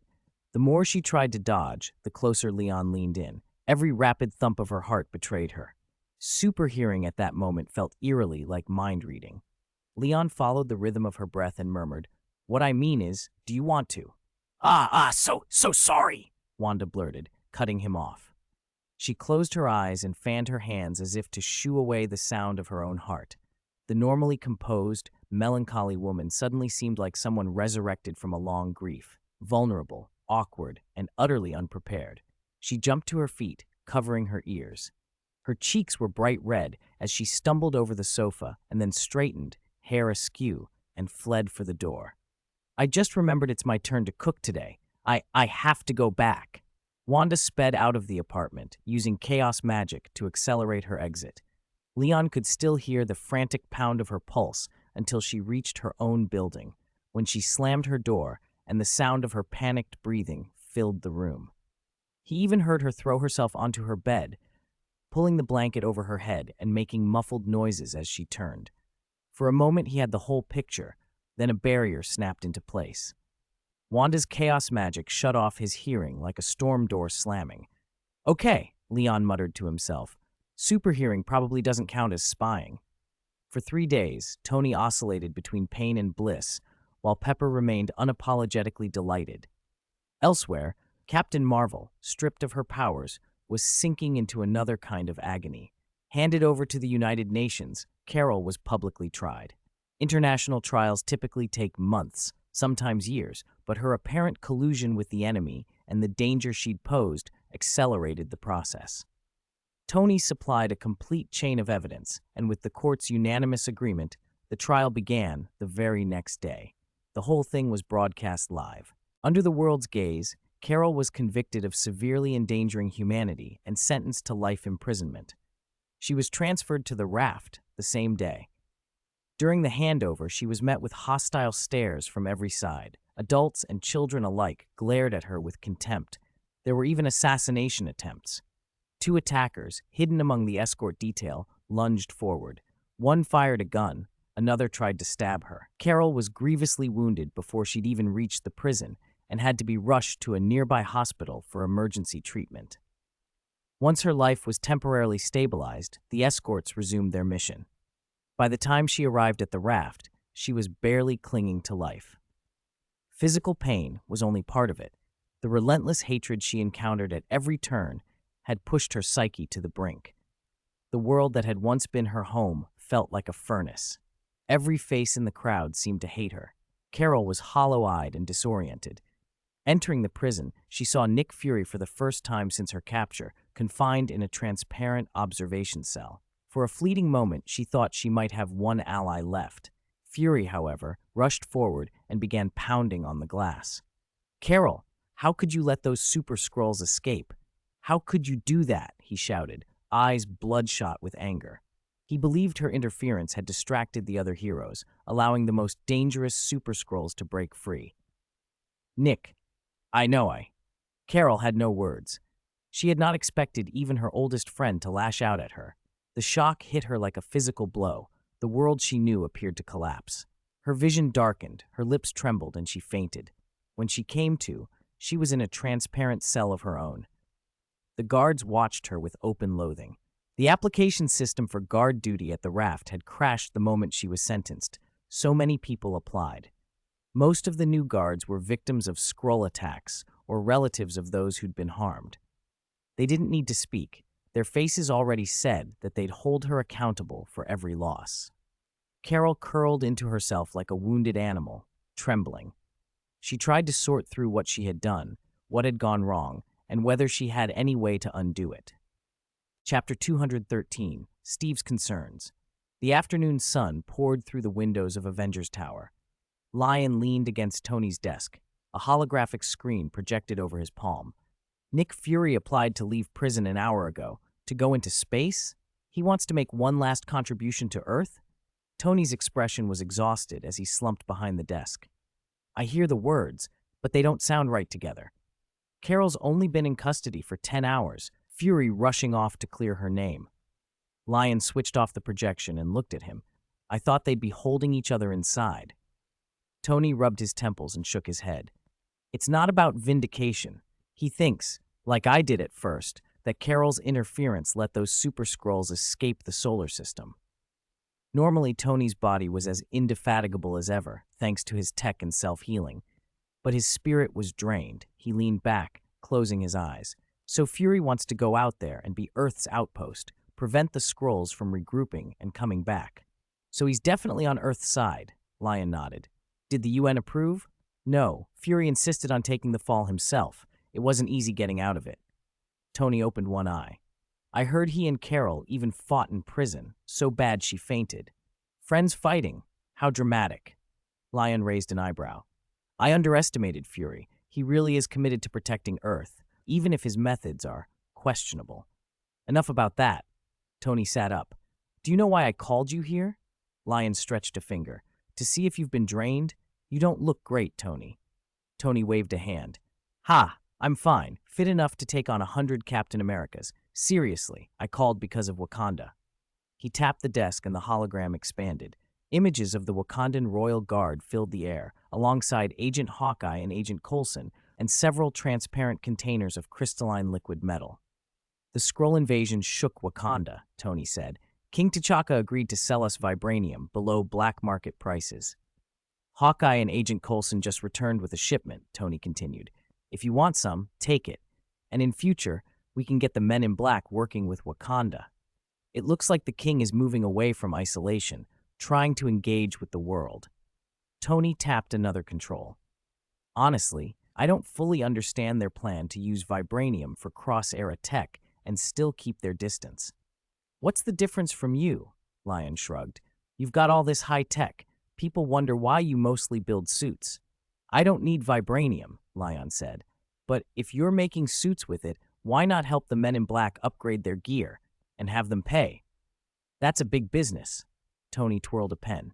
If they actually pay, superhero companies' current cash flow isn't enough. I'll cover the shortfall, but Yelena went to get Captain America's authorization a few days ago. His name sells worldwide, huge profit. Yelena decided to donate all the merchandise revenue from the Captain America IP to a relief foundation, Tony added. Lion blinked. She told you? No, Captain did. I punched him in the face, then he told me. I admitted something about Bucky to him, said I took responsibility, and we fought. You two fought? Lion's curiosity piqued. Sort of, Tony said, playing it off. We patched things up afterward. Lion looked at him. So you called me to talk about this, really? Tony's earlier lie to Steve, that he'd been the one to kill Bucky, hovered between them in an awkward silence. Whether it was to protect Steve, himself, or Bucky, Tony wasn't saying. Lion was more interested in the fight's outcome, but Tony changed the subject. Meanwhile, at the Captain America Memorial Hall in New York, Steve Rogers sat in the back row of the screening room, a small jade bottle clutched in his hands. On the screen, an older Peggy Carter's interview played, her red lips and steadfast demeanor still cut through the years. Her voice, once so familiar, made something tighten in Steve's chest. 5 days earlier, the Skrulls had been cleared from Earth, and their fleet had vanished from the solar system. The world exhaled. Steve had thought it was over. He'd been lying in bed then, trying to process everything he'd seen since waking up. The sudden shifts from fighting Hydra to facing an alien invasion. The dizzying change from an old era to this new world. Tony had been the one to push him back into action, forcing the Skrull search mission on him when he desperately needed something to do. That mission had reminded Steve that even as someone out of time, he could still matter. So when the CEO of Superhero Company offered to license Captain America's image, proposing Steve take a 50% cut, Steve declined. I don't need the money. Donate everything to those in need. I have a salary from the Avengers. The CEO was moved and agreed to donate the company's 50% as well. Together, they would form a wartime relief foundation. Later, Steve learned that Superhero Company was part of Stark's network. The founder was Lyon Stark, Tony's younger brother. It made him smile, recognizing once more the sense of duty running in Howard's children. Those thoughts lingered until Tony came to him again. Chapter 214. John confessed the truth. I'm sorry, I don't quite follow, Stark. Bucky died 70 years ago. What do you mean you killed him? They were in a rundown Brooklyn neighborhood, in an underground gym with bare brick walls and poor lighting. Steve was working out, shirtless, when Tony found him and dropped the bomb. Bucky was dead, and Tony had killed him. Steve frowned. Tony could be flippant. Steve knew that, but this sounded like a cruel joke. You think I'm joking?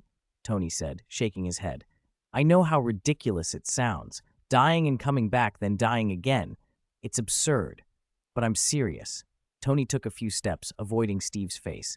Bucky didn't die under that ice. Hydra found him, froze him, kept him alive until they needed him.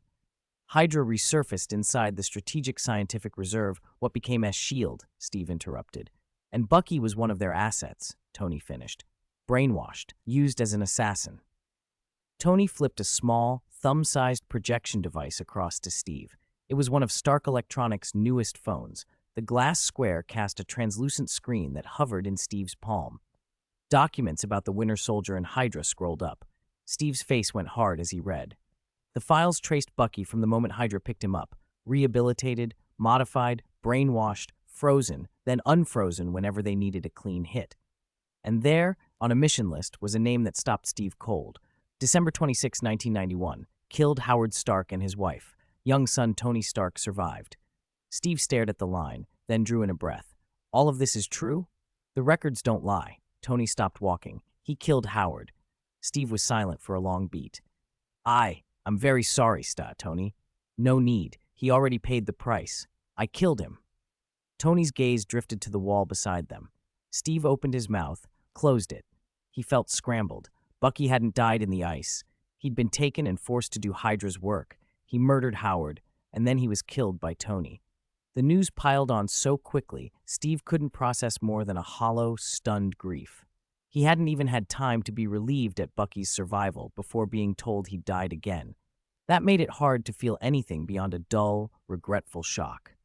A few days earlier, he'd gone back to the place they'd grown up to remember Bucky as someone trapped in the past. Now the facts upended that memory and left him disoriented.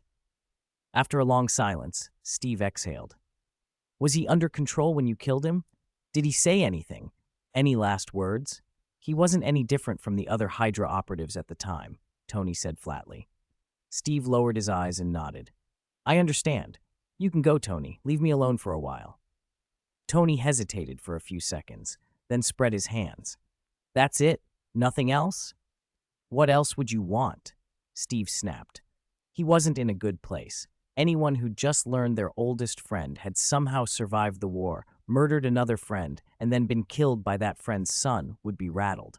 He might feel angry at Tony for killing someone who'd been controlled, but Steve's reaction was more confusion and numbness than righteous fury. He wanted solitude. Tony, sensing he'd misjudged the meeting, tried to fill the silence with nervous words. I thought you'd be devastated, crying or something. You're both relics from that era, you know. I imagined you'd be, I don't know, more. Wait, Steve cut him off, his patience thinning. Did you just call us relics? Tony smirked. Little Stark, what are you, my uncle now? Steve's expression went cold. Show some respect for your father's friends, especially the dead, Mr. Stark. That hit a raw nerve for Tony. Little Stark? Seriously? An old man who slept for half a century suddenly thinks he's owed seniority? He jabbed a finger into Steve's chest. Tell me, did my father even know you were his friend? A friend who slept for 70 years and then didn't check on him? Steve shot back. I investigated Howard's situation before I knew modern history. I thought he died in an accident. If your only comeback is to mouth off, fine, Tony said. And if you keep poking my chest with that finger, we can take this somewhere else. Oh, really? Tony laughed, exaggerated. We can take this anywhere you want. Steve's jaw set. He moved faster than Tony expected. One precise punch to Tony's chin, another into his stomach that doubled him over. Steve looked down at him. "You're not nearly as good as your younger brother," he said coldly. "The company he started is using all my IP income to help war refugees, while you're just a weapons dealer." Steve had formed his opinion of Tony from headlines and snippets: America's biggest arms supplier, playboy, reformed Iron Man. That image of Tony as an arms merchant fueled his prejudice and shaped the anger behind the blow. Chapter 215, Battle of the Iron Shield. Steve turned and left after speaking.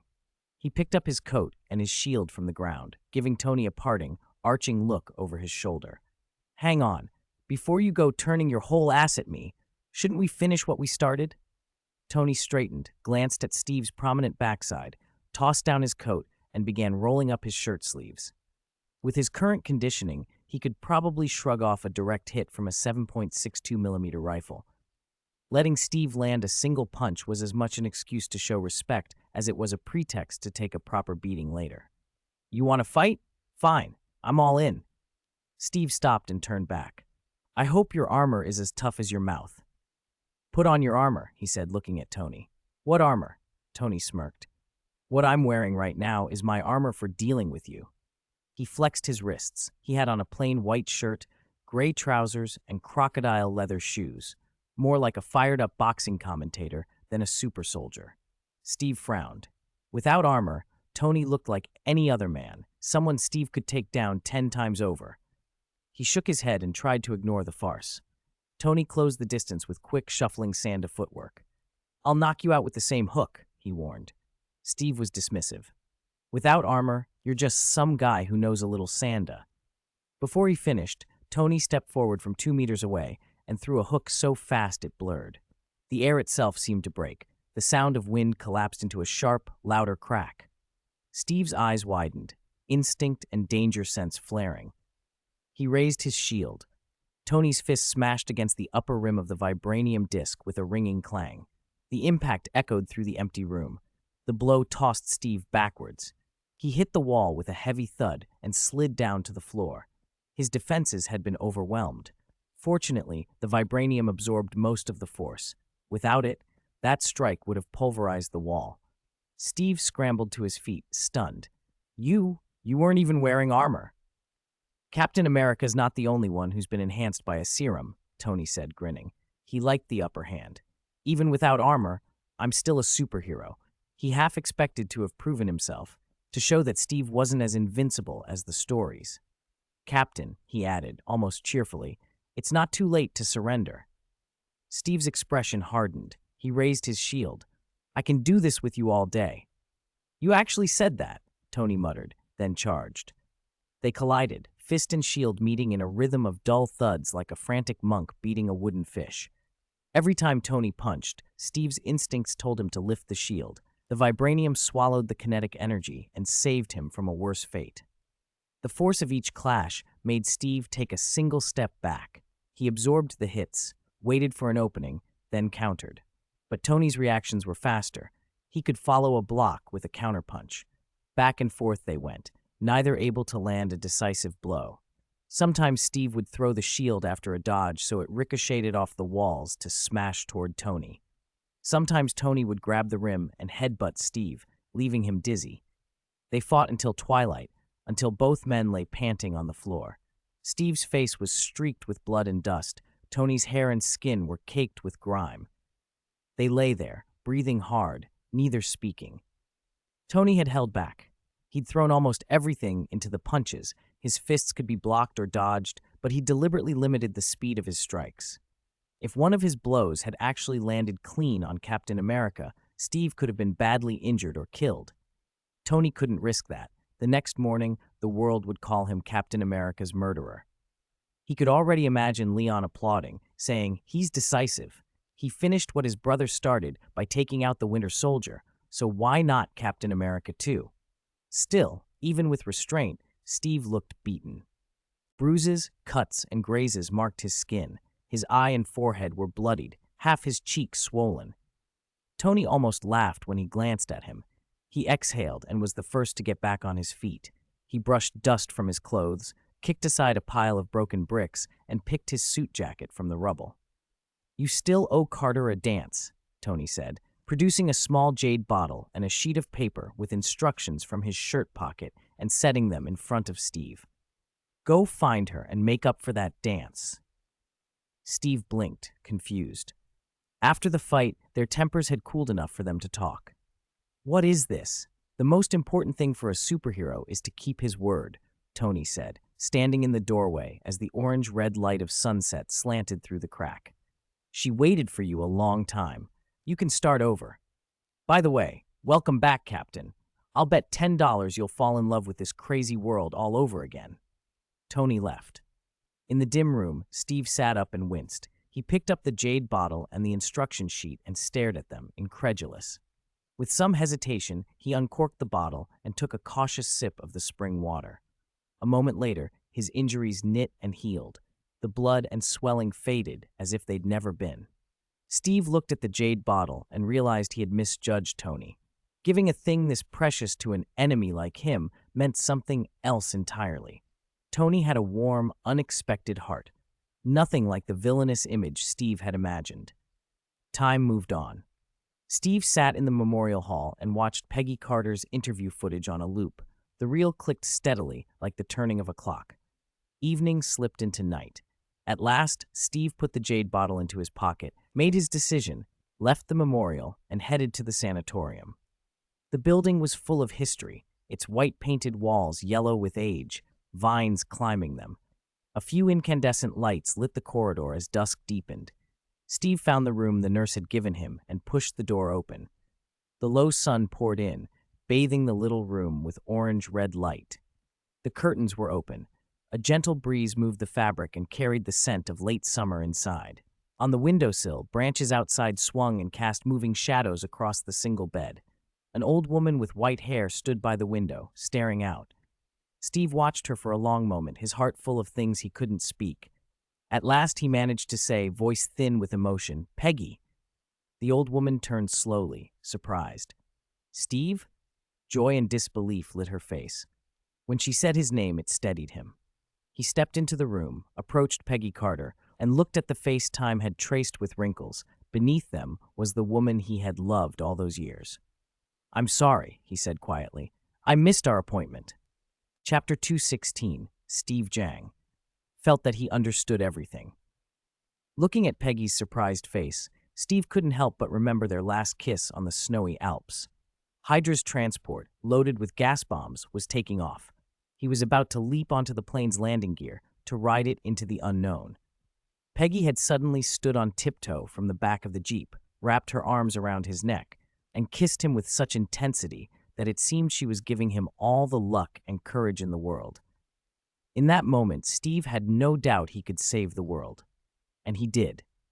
He stopped Schmidt, crashed a plane full of gas bombs into the ice cap, and truly saved the world.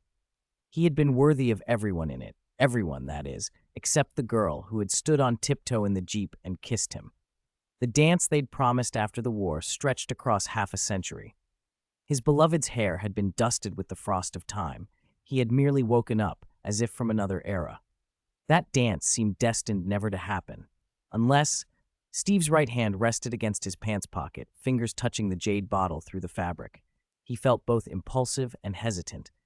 Peggy, a relic of an older world, deserved a happy life. Her bedside table was full of framed family photos.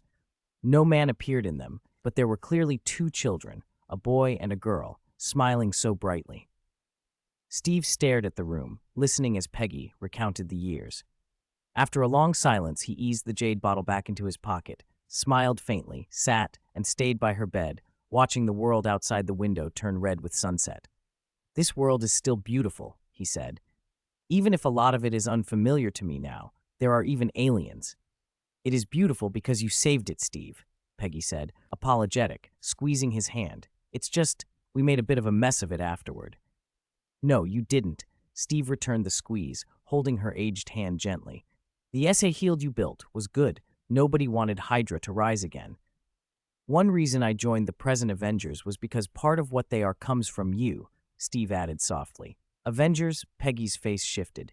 "No one can know what will happen, Steve. This world has changed so much. You must be careful." "I will," he promised, his eyes full of love and a sorrow he couldn't hide. They talked for a long time. Steve poured out the confusion and longing of a century. Peggy listened, only occasionally squeezing his hand harder. "The sun's almost down. Maybe I should come again next week." Steve was about to say goodbye. His gaze swept the photographs on her bedside once more. This time he smiled with relief. He began to rise, ready to leave, when Peggy suddenly began to cough violently. Age had weakened her. She bent against his shoulder, eyes squeezed shut, pain pinching her brow. "Peggy." Steve helped her lie back. "I'll go call the nurse." He started toward the door, but before he reached it, her coughing eased into a gasp. "Steve." He stopped and turned. "Peggy, I'll be right back. Peggy?" Peggy lay against the pillow as if, today, or for the first time in decades, she was really seeing him. Her expression slid from confusion to careful scrutiny, then to disbelief, and finally to overwhelming joy. "You're alive, Steve. You're alive." Tears sprang to her eyes and love burst from her voice.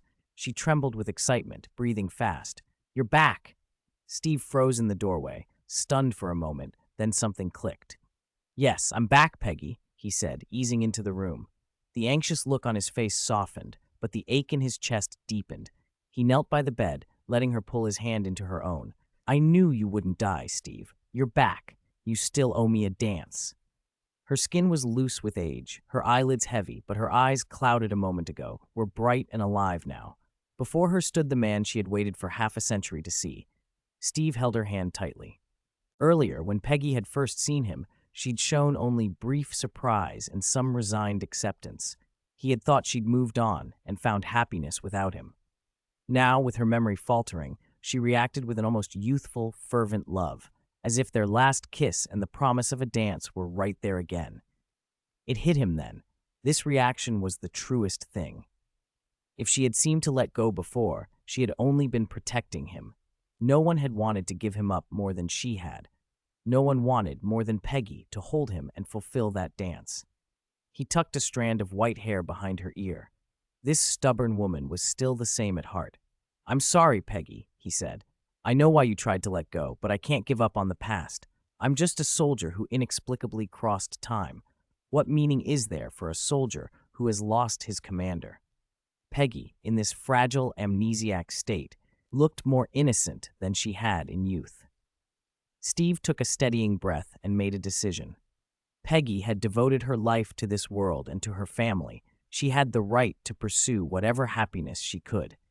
He reached into his pocket and took out the jade bottle Tony had given him.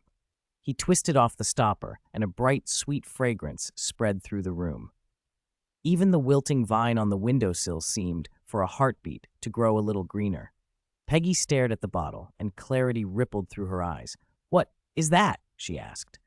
Her body seemed to answer before her mind did, urging her to drink whatever was inside. Chapter 217, The Promised Dance. "It can make you young again," Steve said softly. "It can let us do more things together." "Peggy, will you keep our promised dance with me?" Peggy Carter looked like a child who had just found a lost treasure. Nothing in the world seemed more precious than Steve standing in front of her. She nodded so vigorously, her excitement showed in every movement. "I will, Steve. Of course I will." "Come, Peggy." Steve helped her up gently, raised the palm-sized jade bottle to her lips, and tipped it so the spring water slid in slowly. He made sure she swallowed every drop. Peggy's eyes never left his. He was cautious, tender. One of them looked old and frail, the other young and strong, and yet together they looked perfectly matched. "How do you feel?" he asked, watching her closely. Peggy paused, trying to describe the sensation. "It feels like nothing, really. Like drinking a cup of hot water. The warmth spreads from your throat through your whole body."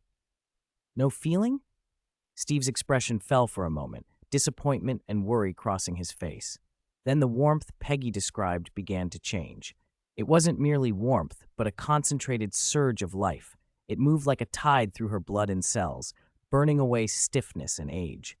Color flooded her cheeks, her joints eased, her bones seemed to knit and smooth themselves, as if sanded clean. What's happening to me?" Her brain answered first. Neurons, dulled by time, brightened and fired. Memories found their places again. The warmth was like soaking in a hot spring, comforting, renewing. She ran a hand down her arm and large flakes of dead skin came away, revealing soft new skin beneath. White hair fell in a silent cascade. Where it left, thick brown curls quickly grew back. Loose skin tightened, wrinkles vanished. In the span of a breath, Peggy Carter looked 20 again, perhaps younger than she'd ever been. Steve stared, stunned, and then muttered half to himself, half in gratitude. "That bastard Tony, I love him to death now." "Tony?" The name snapped Peggy back into the moment. She blinked at Steve. "Steve, did you get this from Tony? Something that can restore me to youth?" Steve offered her the jade bottle, still convinced of the tale he'd been told. "Tony gave me this," he said. "He said it was spring water from the scroll, something from the highest peak in the universe that can reverse aging." He didn't know that Tony had spun most of that story. He only knew what mattered to him, that Peggy had waited, that she shouldn't have to leave with regrets. He knelt there, his hand in hers. "You waited for me for decades. You shouldn't have to leave anything undone." Peggy's expression was tangled. Relief and something colder, more distant, threaded through it.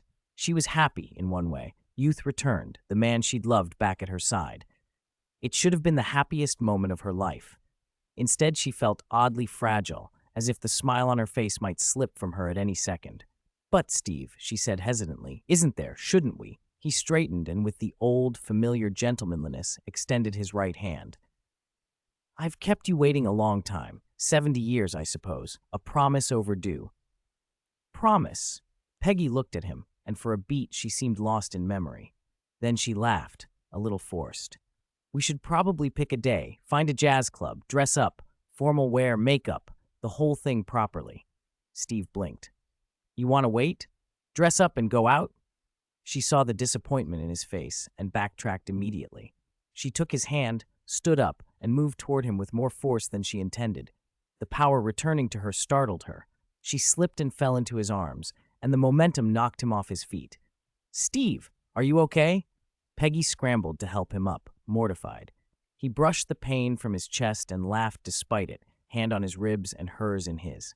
"You look a little too young." "Just a little younger than you," she teased, and then they both smiled properly, the old ease between them settling in. They found each other, took one another's hands, and began to dance. There was no music, only the soft thud of their footsteps and the beat of two hearts learning the same rhythm again. In the small hospital room, they moved as if they'd practiced this for years. Their steps were perfectly in sync. The last light of the setting sun filtered through the window and softened everything. Peggy's striped hospital gown spun like a dress on her, her bare feet tapping lightly against the tiles. Even without a ballroom, without a jazz band, she was grace itself. Head held high, body poised, a swan in plain clothes. Steve supported her at the waist, and she used his arm to twirl, finishing in a gentle, leaning hold. Their eyes met, bright and clear in the dimming light, and for a moment, the rest of the world fell away. At that precise instant, the door to the next room opened. An old man with a head of white hair and hollowed eyes paused in the doorway, his face a stunned question mark. He watched them for a long heartbeat, relief leaking into his features at the sight of Peggy standing and smiling. Then, seeing how lithe and alive she was as she spun, his expression shifted into something like new, helpless astonishment. The old man stood dazed in the doorway, watching everything unfold. He watched Peggy spin in the young man's arms. He watched them stare at each other long after the music stopped, their eyes bright in the dimness. He watched them draw close and then flame for each other. He recognized the young man, and he recognized Peggy, the Peggy Carter of his memories when she had been young. But none of it felt right. Shouldn't he be sitting at Peggy's bedside now, listening to an elderly Peggy tell the story of her life? Where was his old Peggy? Had this young man somehow made her young again? A streetlight outside clicked on then, casting a soft yellow glow through the gap between the embracing pair and lighting the old man's stunned face. He had the same eyes as Steve, the same features. Except for the loose skin, the bent back, and a thinner frame caused by time, he might have been another Steve Rogers. His heart lurched. He stepped forward without thinking, a soft, audible sound in the quiet room where only breath and the faint drip from an IV could be heard. The sound made the couple finally notice him. They turned instinctively, seeing the old man standing there, hesitating at the threshold. "Who are you?" the young man asked. There was something inexplicably familiar about the old stranger. "Steve," Peggy gasped, clapping a hand over her mouth. She let go of the younger Steve, stepped back, fingers worrying at the thin folds of her hospital gown. "What's wrong, Peggy?" the young man asked, panic in his voice. He looked toward the doorway and saw Peggy facing the old man with a startled, unreadable expression. "Wait, he's also called Steve?" the younger man whispered, staring at the old figure. The realization settled slowly. The man at the door looked almost exactly like him, and even shared his name. "Are you Peggy's husband?" the younger Steve asked, awkwardly stepping aside, moving a little further away. The sight of this older man, as if placed in his image, made him feel like an intruder. Shame burned through him, to be a substitute for someone's memory, to have slipped into the life that should have been his. He felt reckless and foolish for walking in like that. But the old man did not explode. His weathered face tightened with something like sorrow as he slowly shook his head. "Let's go somewhere to talk, Peggy. And, Steve," he said quietly, a long-suffering sigh underlining his words. In a high-rise apartment in Brooklyn, Leon poured himself a glass of cola and fought a smile. The living room audio was playing a new recording Jarvis had put together, a Chinese rendition of a song called Unreachable Love. The melody swelled and dipped, carrying the ache of unrequited feelings. "Oh, did you see Steve's look just now? He looked like his heart was breaking," Leon said, settling back on the sofa. "Tonight's love story belongs to Captain America, no question about it." Shirley, at his side, was working through one of the learning exercises Natasha had assigned. She glanced up, puzzled, not quite following her brother's dramatics. Half an hour later, in a retro coffee shop on the other side of Brooklyn, 3 people sat at a round table in the back booth. 2 men and a woman, one man old, the other 2 young. They faced one another in a tense, awkward triangle. The younger Steve sat opposite the old man. Peggy sat between them. "You're saying you're from the future, that you're another me?" the younger Steve repeated, incredulous. If not for the old man's serious face and Peggy's calm acceptance, he would have thought it a cruel joke. "So you went back to make up for regrets, to keep your promise to Peggy, and spent the rest of your life with her?" Steve's voice went quiet as the explanation began to settle in. The impossible was suddenly plausible. It explained Peggy's surprising composure at their reunion and her unusually strong reaction when her memory faltered. There had already been a Steve who had lived with Peggy for decades. Relief rushed through him at the thought that Peggy's family life might not have been broken by his reappearance. He had to admit the idea of going back himself one day, of marrying Peggy and building a life, was intoxicating. "So in your future I can travel back too? How did you do it?" he asked, curiosity pushing at the shock.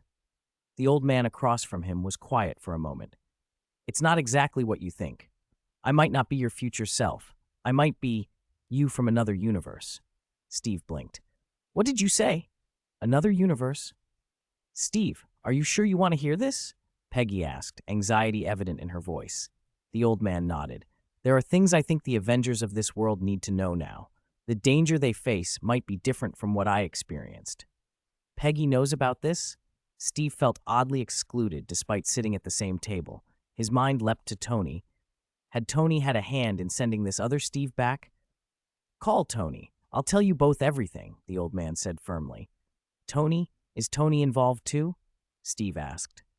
10 minutes later, a flash of gold and red caught the attention of the coffee shop's patrons. A new battlesuit, sleek and familiar, descended gracefully outside, and Neil landed on the pavement. A few fans squealed. A couple of quick autographs and selfies later, the man inside walked in. He strolled straight to the round table, tapping his chest as his suit retracted and folded back into the arc reactor at his sternum with a liquid shimmer. "Carter! And Steve!" Tony called before he even reached them. "Glad you used that bottle of spring water." He grinned, nosing right into their business. "Let me guess, you're about to start that promised dance and you want me to be there as witness?" He dropped into the seat between the 2 Steves and Peggy, watching Carter with mock serious appreciation. "Look at Agent Carter now. Can't blame a guy for trying." Then he turned his attention to the old man. And you, are you Carter's ex-husband now? Sorry, old man, I can't help it. Feelings are complicated. Tony slapped the old man on the shoulder with easy familiarity. The older man returned the gesture with a long look from deep-set eyes. You're still the same, Tony, but you're more frivolous now than you were after that war. That war? Tony frowned, brow creasing. Wait, do we know each other, old buddy? Chapter 219, The American Team from a Parallel World. If you have questions, you should be quiet now and listen, little Tony, Peggy said, cutting him off.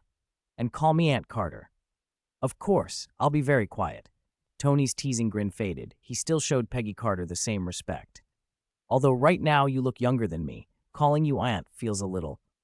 His compliment made Peggy smile. No woman dislikes being told she looks young, especially one who had just returned from an old age where she'd nearly lost all her teeth. Then just call me Carter, like your father, she said, smiling. Tony let out an exaggerated sigh. Phew, thanks for understanding. I almost thought I'd have to call a beautiful 20-year-old aunt. That would have been awkward. Peggy laughed. The older Steve Rogers at the table smiled too, watching Tony with something like nostalgia. Ever since the Chitauri invasion, Tony's flippant, easygoing style had mostly disappeared, replaced by a steadier, more burdened tone. Seeing him like this made the old Steve feel like he'd stepped back in time. Now that Tony's here, you can tell us about the other universe, the parallel world, Steve said.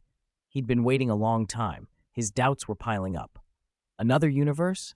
Tony's face tightened. It was the first time he'd heard that phrase from anyone besides Leon or the sorcerers. Let me start from the beginning. Old Captain America nodded and began. He told them slowly, laying out the same life anyone who knew his story would recognize. He spoke openly about the crises that might take place in Earth's future. The Chitauri invasion, Ultron, the blip. Each event weighed heavy on everyone listening. After the blip, when I returned the stones, I stayed, Old Captain America finished. I settled down, started a family with Peggy, and lived on. According to Tony, as he explained it, I traveled from one timeline to another. The two timelines are different, but they're parallel worlds, he added, eyes flicking like an old general remembering campaigns. Tony frowned. If I'm not mistaken, you left your world in the 70s, or even earlier? That's right, Old Captain America nodded. So you knew Hydra still existed. You knew Bucky had been brainwashed, that he'd kill my father, and you did nothing? Tony stared at him. Steve, who had been watching the pair and their joined hands, suddenly snapped to attention and looked at Old Captain America.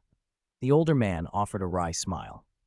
I'm sorry, he said. Other than living quietly, I couldn't change things. Why? Tony barely kept his voice under control, to avoid interfering with the course of the world. Old Captain America lowered his eyelids. In that final battle, Sorcerer Supreme Strange said that out of millions of possible futures, we only won once.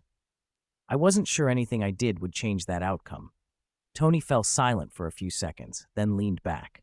Was Thanos really that unbeatable? No one could beat him, Old Captain America said, at least not then. Tony stood, tugging at his collar. This is important information. Thanks, but honestly, the affairs of this universe aren't yours to worry about. He turned toward the door. Once you came back into Carter's life, the changes began. Everything else is a matter of whether you want to act or not. With that, Tony left the coffee shop. His armor encapsulated him, and he shot into the sky. The three watched him go until he was out of sight. Steve let out a breath. He's right. This world has Superman in the scrolls. It's not what you described. Whether to interfere or not is a choice. And that's Bucky. That's Howard. Old Captain America glanced at Peggy. If it were me, I might also avoid interfering to protect Peggy. But this is ultimately... Steve couldn't finish. He shook his head and stood. Sorry. My head's a mess. I need to be alone. We'll talk about this another time. He was angry at Old Captain America not just for failing to stop Bucky or Hydra, but for something deeper. If Old Captain America was from the future, that'd be one thing.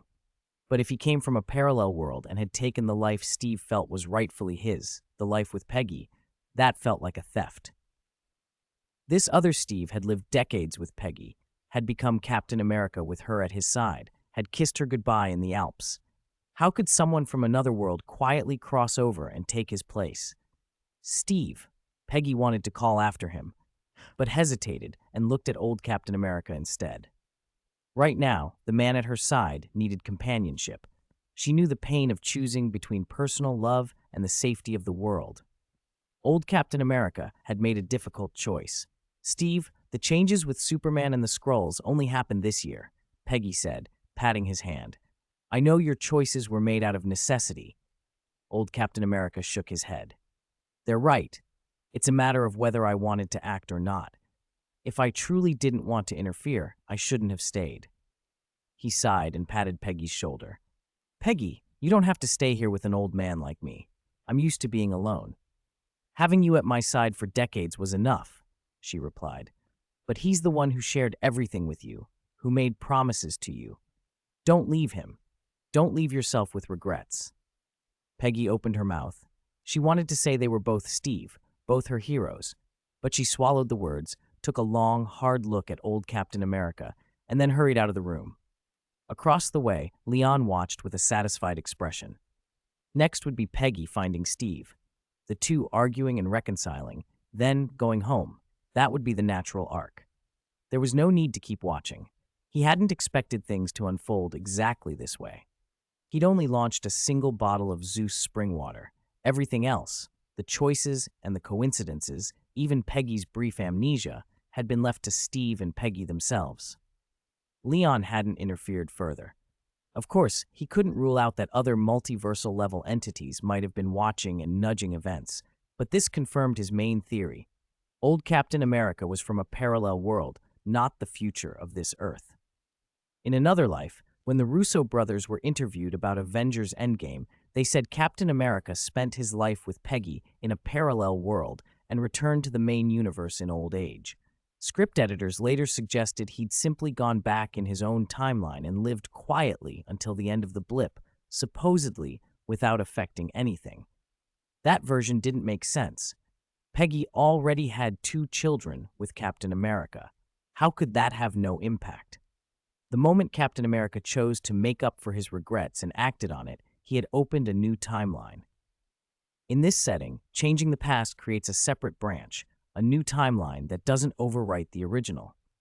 That may differ from other universes where changing the past can alter a single, unified reality. Here, tampering with time only spawns another timeline. If it actually altered the fabric of reality, like Dark Strange attempting to reverse time to resurrect Christine, the result would be catastrophic, potentially destroying the universe. Chapter 220, Chapter Love Story, to be continued. Leon had expected the story to end with Steve reclaiming Peggy and the old Captain America slipping away quietly. What followed, however, almost made him lose his balance. After a night of passion that was 70 years overdue, Steve became conflicted all over again about Peggy's family. He woke from his dream, wrestled with himself countless times, and finally decided to let go. Peggy disagreed. She felt she owed him. She wanted to make up for the harm she'd caused. Besides, her 2 children with old Captain America were now over 30, married, established, and barely connected to her as a mother. She could start over. With that tug of war, Steve couldn't bring himself to leave. Old Captain America was the same. He should have returned to his own timeline the night the truth came out, but he couldn't bear to go. Peggy had been the love of his life for decades.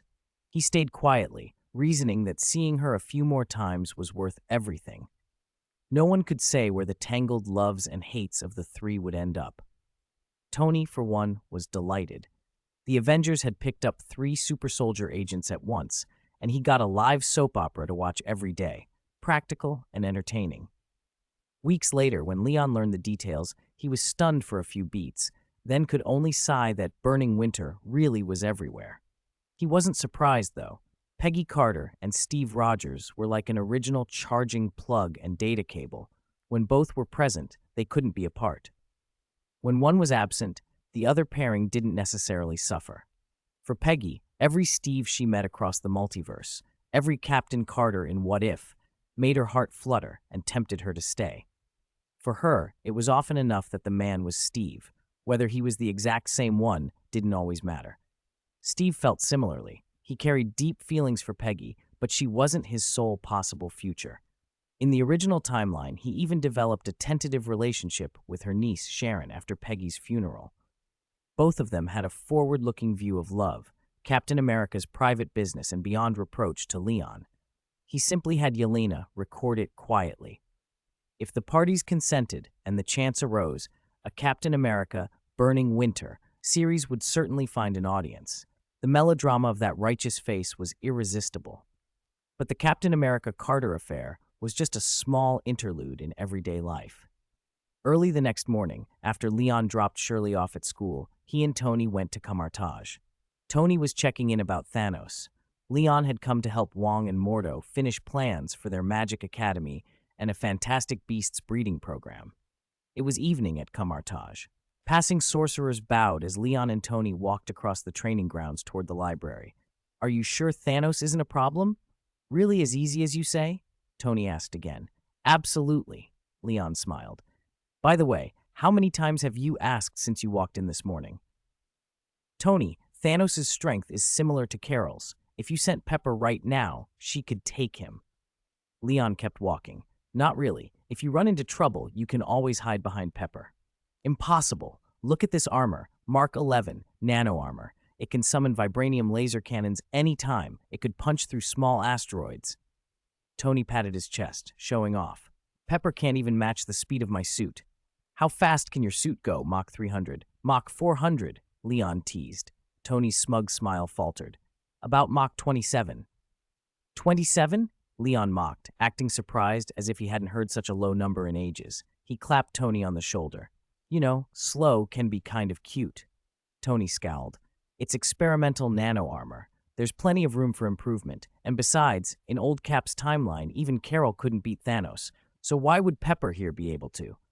"Because their Thanos had the Infinity Stones, and ours doesn't." Leon opened his palm and 2 stones, green and blue, floated up between them. "I've got 2 here. It won't be easy for him to get them. And I already sent the Super Scroll to find the rest of the stones and deal with Thanos," Tony added. "You don't need to worry." Tony raised an eyebrow. "Those are the green-skinned people? A whole army to take on Thanos. Huh, why do I suddenly find them a little cute?" "As cute as your slow little suit?" Leon shot back. "Shut up. One day it'll be faster than you." They laughed all the way to the library. Wong and Mordo were waiting, along with Banner and his girlfriend, Betty.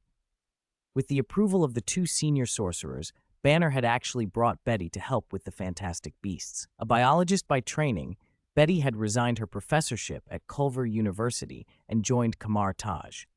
The former scientist couple had already become a magic couple, and they seemed happier than Strange and his partner.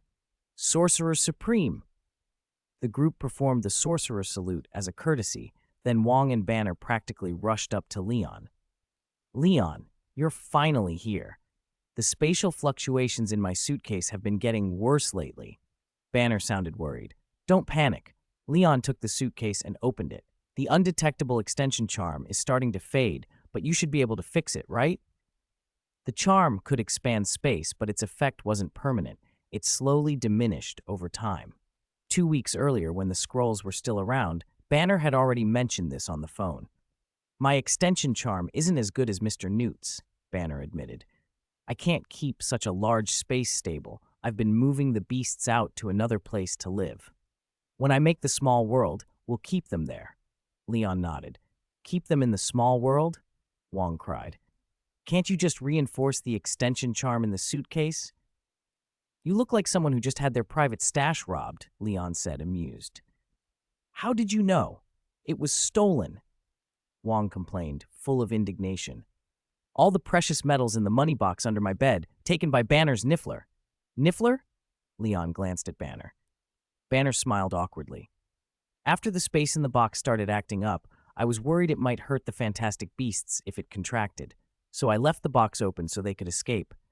As for the Niffler, they're a bit more active than I expected."